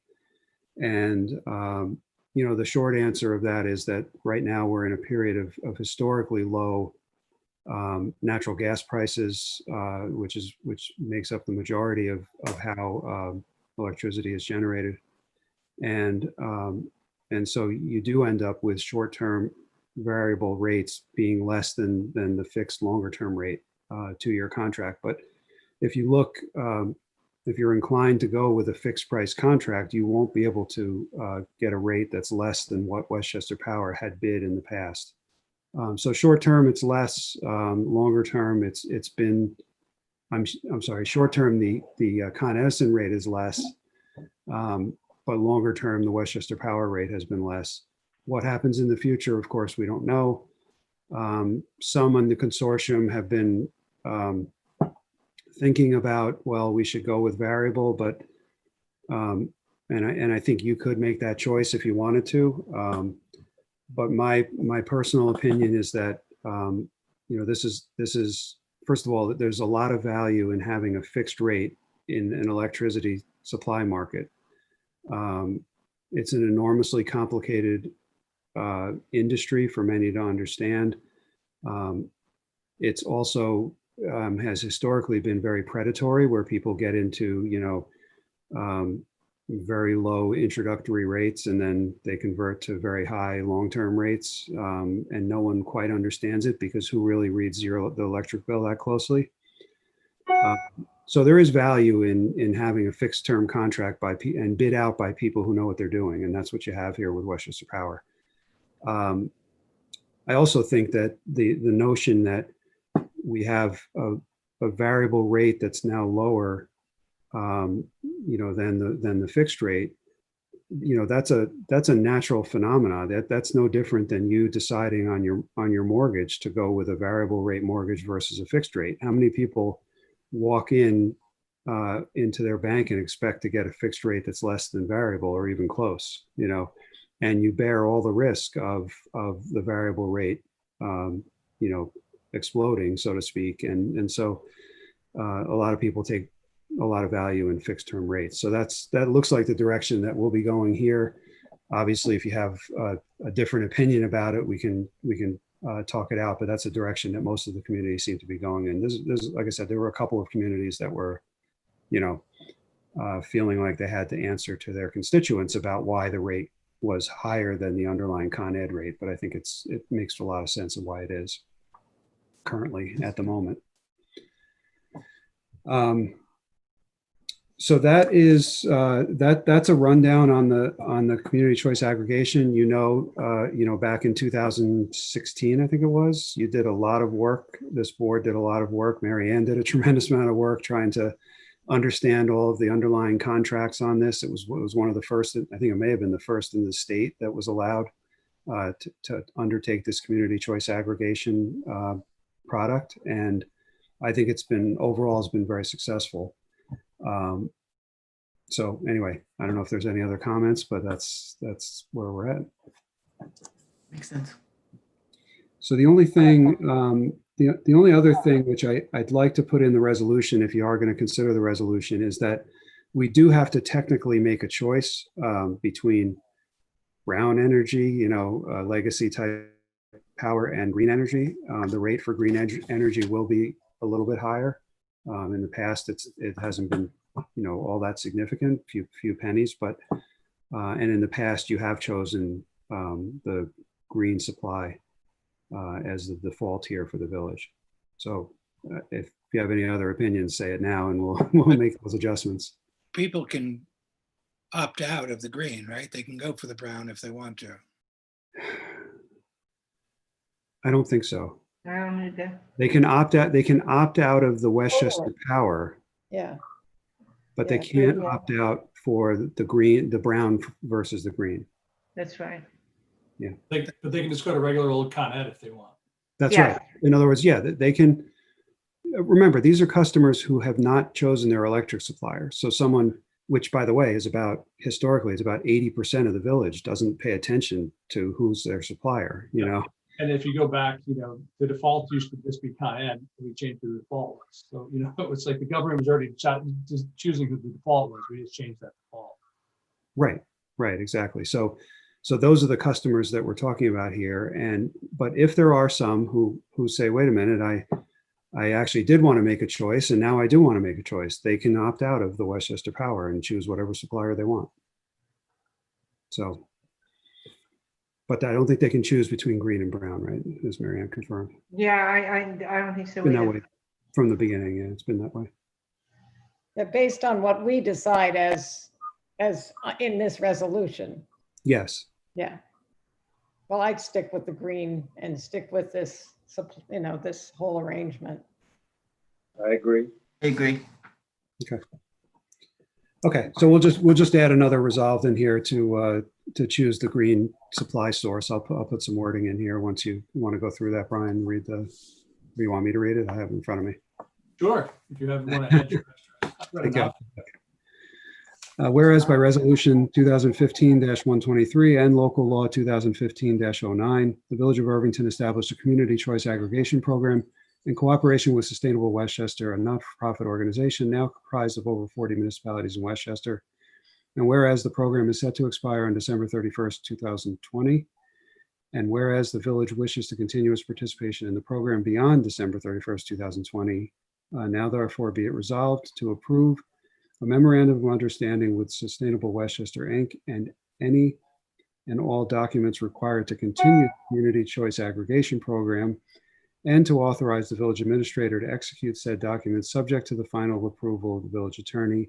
And further resolved, the village hereby chooses Green Supply as primary source. I'll make the motion if someone wants to second it. Second. All in favor? Aye. Okay. Okay. Thank you for not asking too many questions. No, I mean it. It's that program is enormously complicated, and Marianne's already reviewed the memorandum of understanding. There may be a few little changes or whatever, but it's At least it's not as bad as the first time when she had to rewrite the whole law, but. yeah, pretty much. And there's still some typos that she called out. I know, I call them out every time and they're still in there, but, I was assured again that they were going to be fixed. So oh yeah, okay. yeah, Fourth time. Won't hold my breath. yeah, we'll see. Appointment to tree commission. Yes. Anybody want to say anything, or Mark? You know Richard Weiler?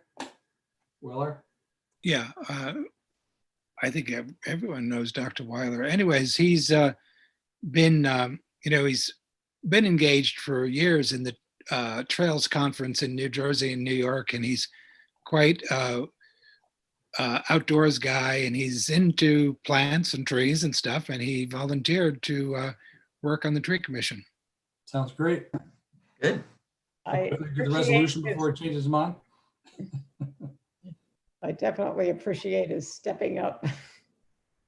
Resolved to appoint Richard Weiler as a member of the Tree Preservation Commission for a term to expire December 2021. I'll make the motion. Do I have a second? Second. All in favor? Aye. Award of contract for joint paving. Okay, so this is the second time around, I think you know.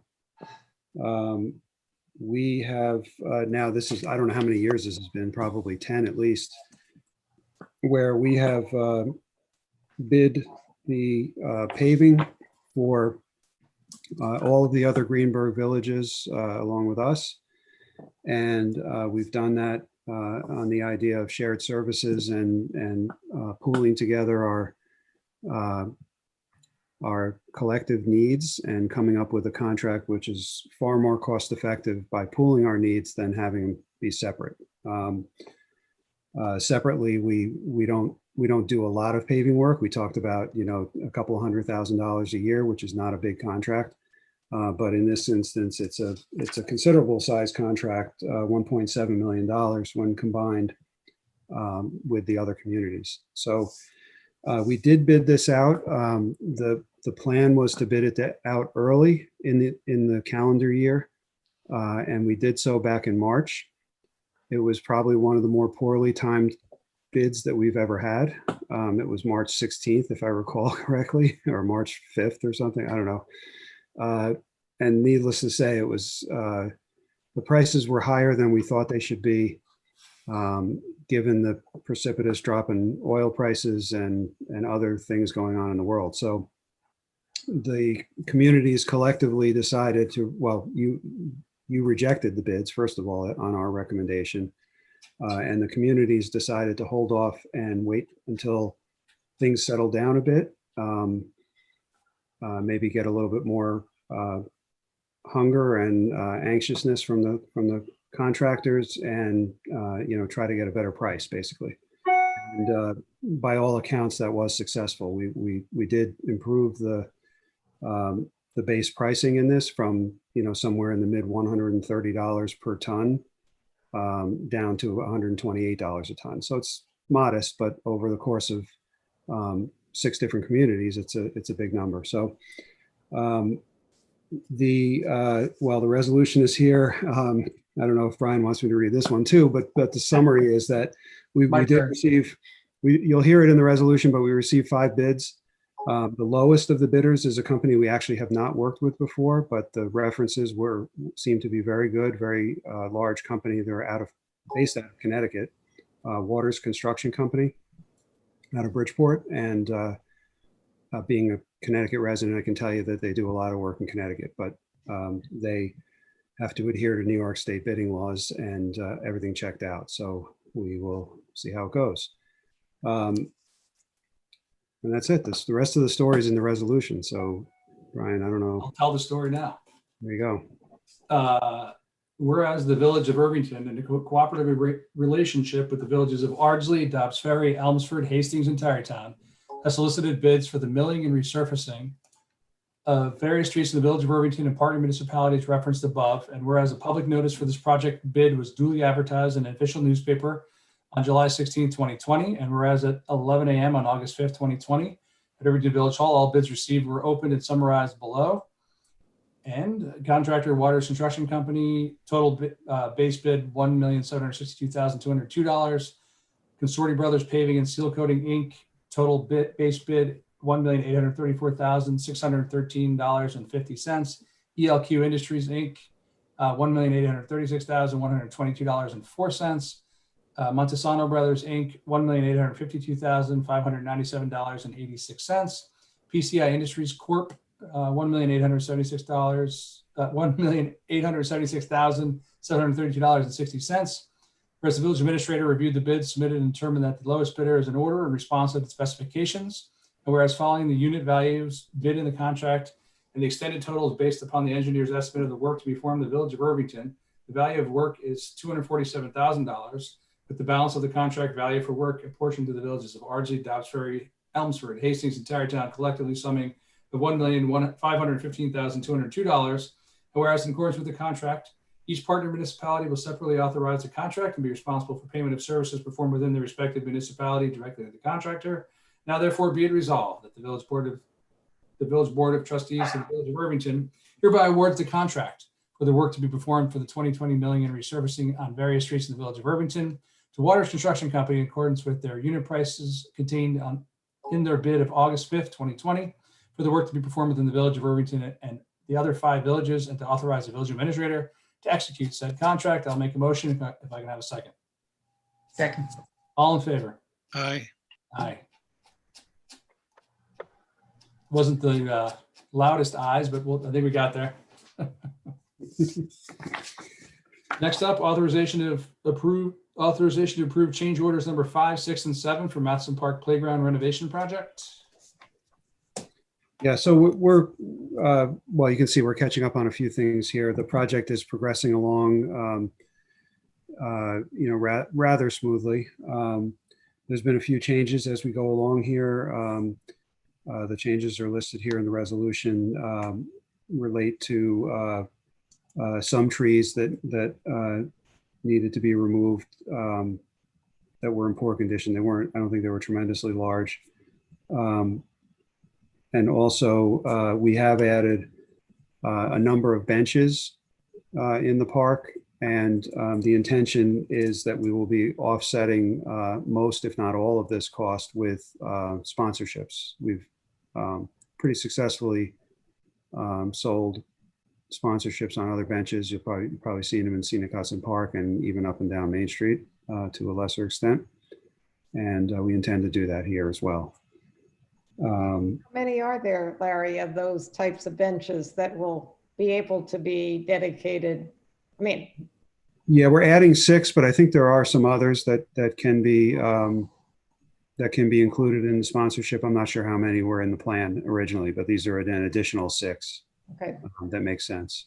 So, and then there's an addition of an irrigation system in part of the park. I'm not actually sure the exact location details of that, but there's an area that definitely makes sense for that. And that's it. And we're still actually well within our allotted budget here still. So. Any other questions? All right. Resolved to approve change order number 5 in the amount of $4,140 for the removal of 8 existing trees in poor condition, and resolved to approve change order number 6 in the amount of $12,456 for 6 backless World's Fair benches, and resolved to approve change order number 7 in the amount of $15,900 for the installation of a new irrigation system in Matheson Park, and further resolved to authorize the village administrator to execute said change orders. I'll make the motion if I get a second. Second. All in favor? Aye. Aye. Promotion in the Department of Public Works. Okay, well, I think this one is explained by the attached memo here, but Greg has acknowledged that, and I think we talked a little bit earlier, Marco Parado is a longtime 32-year employee in the Department of Public Works, and Marco retired this past July. As a recommendation, Greg is recommending Todd Smith be promoted to that position as I guess it's heavy motor equipment operator. Well, grade 1, yeah, and so the promotion process in the Public Works Department is governed by the union contract, where employees who are qualified submit their intent or request to be promoted or considered for promotion, and as long as the employees are all qualified, the most senior person is what the contract essentially dictates. But obviously, Todd, in what Greg wrote, Todd is fully capable of doing the work. Great. Any questions? Resolved to appoint Todd Smith to the position of motor equipment operator grade 1 at an annual salary of $79,603 effective August 18th, 2020. I'll make the motion if I can get a second. Second. All in favor? Aye. Aye. Reports of boards, standing committees, and officers. Trustee liaison reports. Let me see who's first on my screen. Larry Lonke's first on my screen. I like this. It's like a random generator of order. Well, rec programming is carefully resuming. We're pleased to announce that we have started 2 adult softball leagues. Games are played at Scenic Hudson and Memorial Parks. League play will continue into the fall. We completed a distance running clinic under the supervision of Skylar Mosenthal. 16 participants trained for 2 weeks at Mazzaro's track. Youth soccer clinic registration is ongoing, and the clinic runs 8/24 through 8/27 at Memorial Park for 7 through 12-year-olds. Arch for Kids Up and Away, treehouse design for ages 6 and up, Wednesday, August 19th, 9 to 11 at the O'Hara Nature Center outdoor classroom, which if you haven't been, you should see it. It's a sight to see. Snapology, a Lego building program, was held today at Memorial Park. 2 separate groups spent time using their creative skills, building their own superheroes, and older kids built amusement park themed creations. Ages 5 through 12-year-olds participated. For a couple of meetings, the Recreation Parks Advisory Committee will hold a Zoom meeting on Wednesday night, August 19th at 7:30. The Irvington Woods Committee will hold a Zoom meeting on Thursday night, August 20th at 7 o'clock. And the Senior Food and Supply Delivery Program is still going strong. We're still delivering 75 to 80 deliveries each week and assisting several school district families as well. We're grateful to the amazing volunteers who are there for us every week. That's it. Great. Mark, you're up next in my boxes. All right, I really don't have anything to add at this point. I guess the big news was just the new tree guy, so that's the news. Excellent. Janice, you're next in my box. Next circle gets a square. Right, the Brady Bunch squares. Most of the reports have to do with how incredibly well fire department particularly coped with the horrible storm that we had a couple of weeks ago. It seems like it was so long ago, but it wasn't really that long ago. And they were good enough to write to compliment and thank the police department for how well they coordinated and worked together. And my window looks right out on Broadway. So there were sirens up and down for 24 hours straight, and nobody got any rest. Everybody rose to it. And then DPW came along and cleared everything away. So it was quite impressive, and thanks to all. Connie. Yeah, I know there is a DPW communication that I can't find on my phone, but as Janice said, we know they did a tremendous job. If Larry Schaffer or Brian, you find it, we can read the details. I also attended the Zoom meeting of the theater commissioners, and they are very much, as they have, continuing with their virtual programming, which is really quite impressive.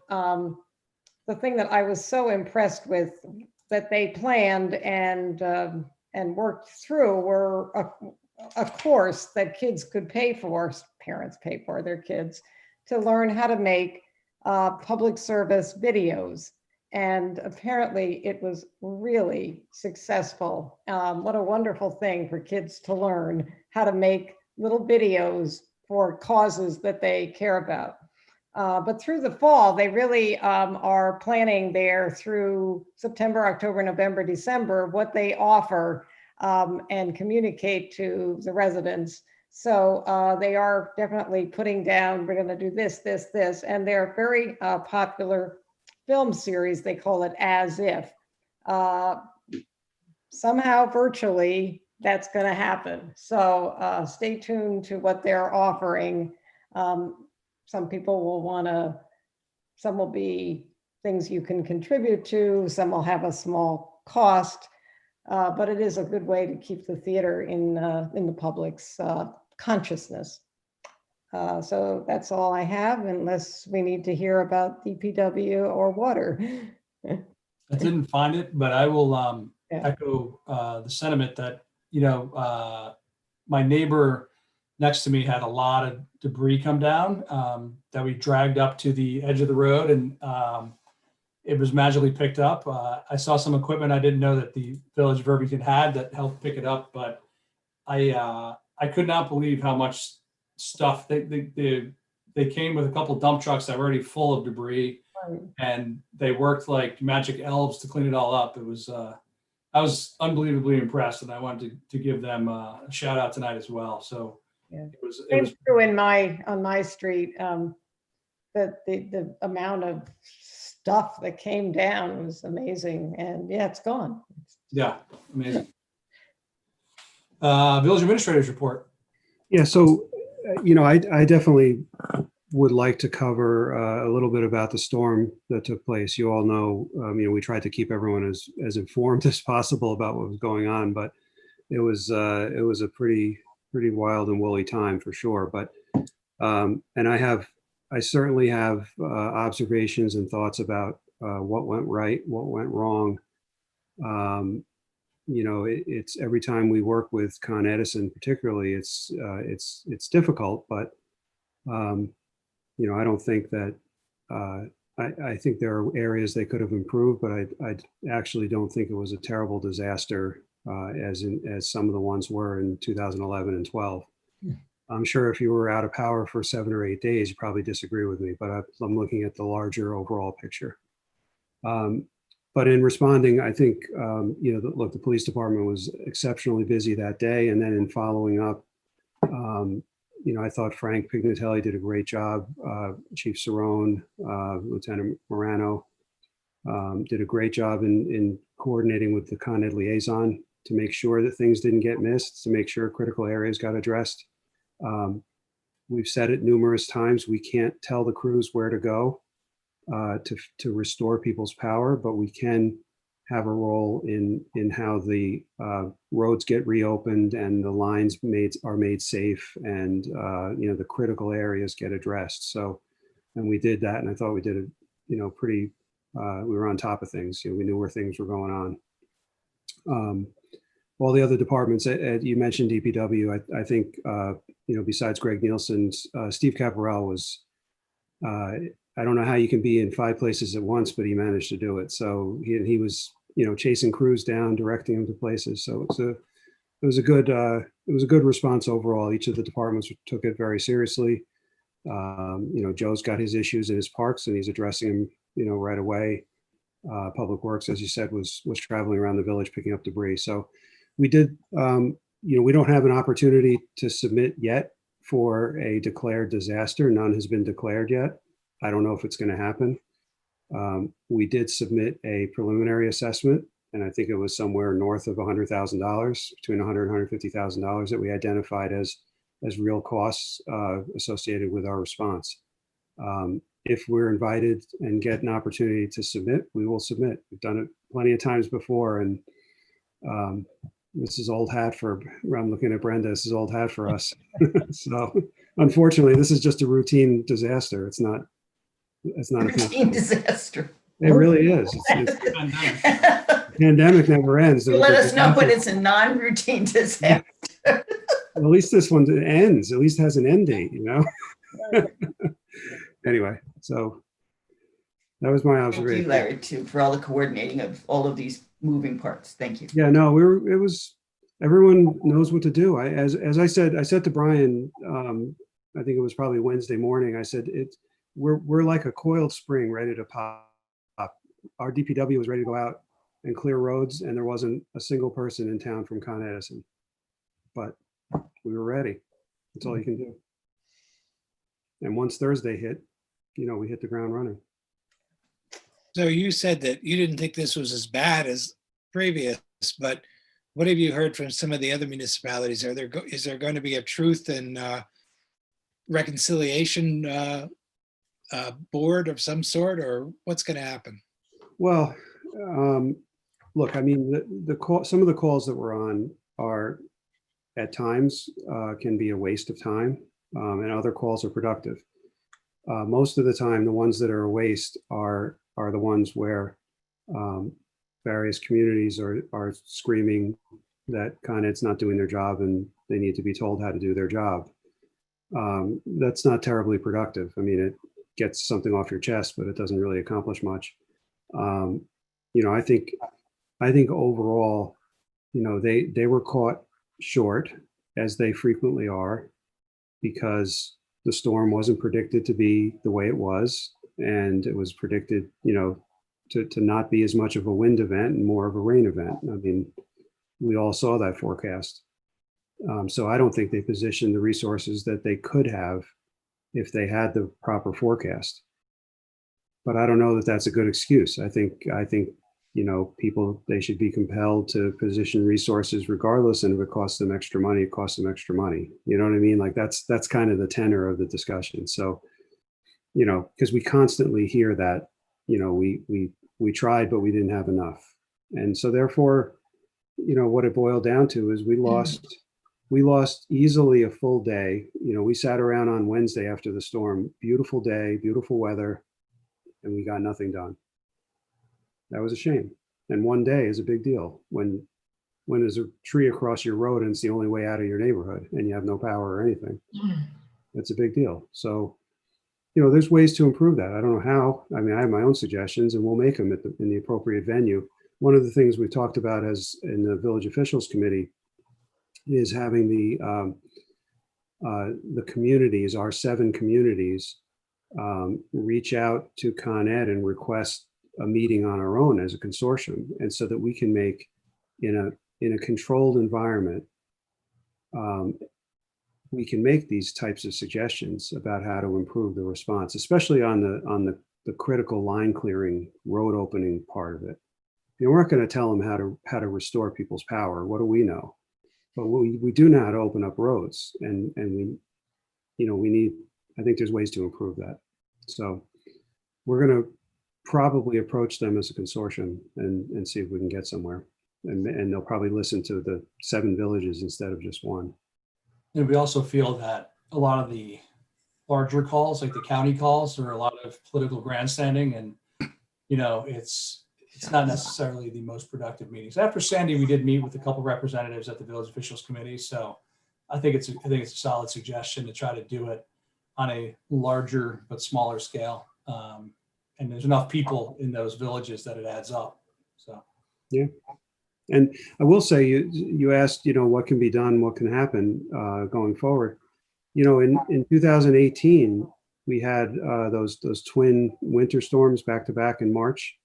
And there was a report that was commissioned, and the mayor of Hastings actually forwarded it to all of us to remind us all about it. Mm-hmm. And what's missing is is the chapter on what was actually done. In other words, they made lots of recommendations and no one actually knows what was done. Yeah. So that's a bit, it's a bit frustrating. I'm sure a lot of the recommendations applied square on point with this last one. So we'll see. That'll be part of what we talk about for sure. That's it. Village clerk treasurer's report? You're muted. Because you're on mute, so you don't have anything. I like it. There. I don't have anything tonight. Village attorney's report. Now, just to let you know that the village was served this past week with an Article 78 proceeding by a number of residents of Hancock Place against the village and the planning board for a planning board decision on 2 Hancock Place. And anyway, so unfortunately, litigation is never great, but we're stuck with this. Okay. One other thing I forgot to bring up earlier, as we move towards kind of putting together our police review committee and all those types of things, I was actually on a very good call today, hosted by the Center for Police Equity. I got some leads on potential professors to see if they'll join our discussions. It was very interesting looking at it holistically. I would say if I had to summarize it in, the next 10 seconds, it would be, they really feel that a lot of it has to be done on the federal level and the state level secondarily, but more so on the federal level, because there are 18,000 different jurisdictions, including 1,000 one-person jurisdictions, which I thought were interesting. But a lot of the things that you'd like to see done have to be done, in coordination. So, but it doesn't mean there isn't a lot that we can do locally, but hopefully we'll see maybe some changes in the Justice Department. But now I'm editorializing, but it was an interesting call and I found some interesting people. But with that, we'll open it up to public comments, if there's any. Otherwise, review of action items, Larry. So I had one item that related to emailing landscapers, but I do need a clarification on it, and I didn't want to interrupt your flow, Janice, during that time. I made a note. You talked about task force landscapers, but are we zeroing in on a time to invite landscapers to join in with the conversation? I mean, my suggestion was more that there are very distinct viewpoints. Nobody's right, nobody's wrong. There are very passionate viewpoints, but I think that we get 1 or 2 landscapers who participate in these conversations and a lot of very committed residents who have very distinct points of view. And if we could just get more conversation going and more participation by that group, it would be helpful. How about maybe if we can get enough for the September work session, perhaps we can have, if we had a half dozen even, to kind of share their views, their potential solutions and ideas. That would be great. That's exactly what I had in mind. Or even if we have something like we did with the comprehensive plan, where we have a couple of breakout groups where a landscaper and a couple of residents and I think that there's just kind of a breakdown. I hear what everybody's saying. The big crews drive me crazy too. I hear what my landscaper says. I hear what these guys said. I just think we have to create an atmosphere that is more of a dialogue, more of a conversation. Okay. And I think the fact that we said we were thinking of a full band got their attention, so maybe they'll want to let us know what they think. And I had one thing I forgot. I mean, I think people got in the mail. I don't know if everybody I got mine today. This is from the town of Greenberg, the 5-year after the big assessment letter from Tyler. Somebody I saw on Main Street said, we got these on Main Street. And I said, well, I think everybody gets them. And in fact, every property owner, right, Larry, will Yes. get one of these. Yes. So if they're asking for information, if the information is correct, still. And I guess if you have any questions about it, they have numbers on there to call. So yeah, this is the 5-year update that the town has committed to doing an update of its revaluation every 5 years, full revaluation every 5 years. I mean, the town has a website, a portion on their website associated with it or dedicated to it.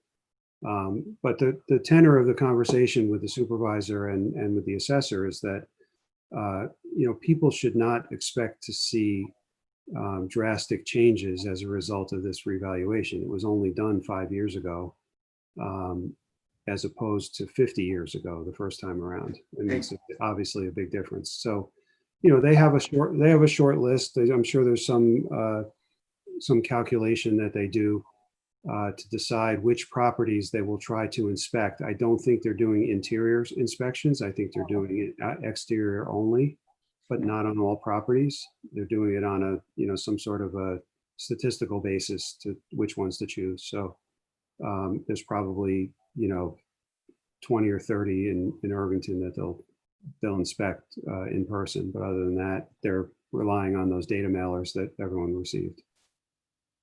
So they want you to look at it and see if the information is correct and then Yeah. send it back.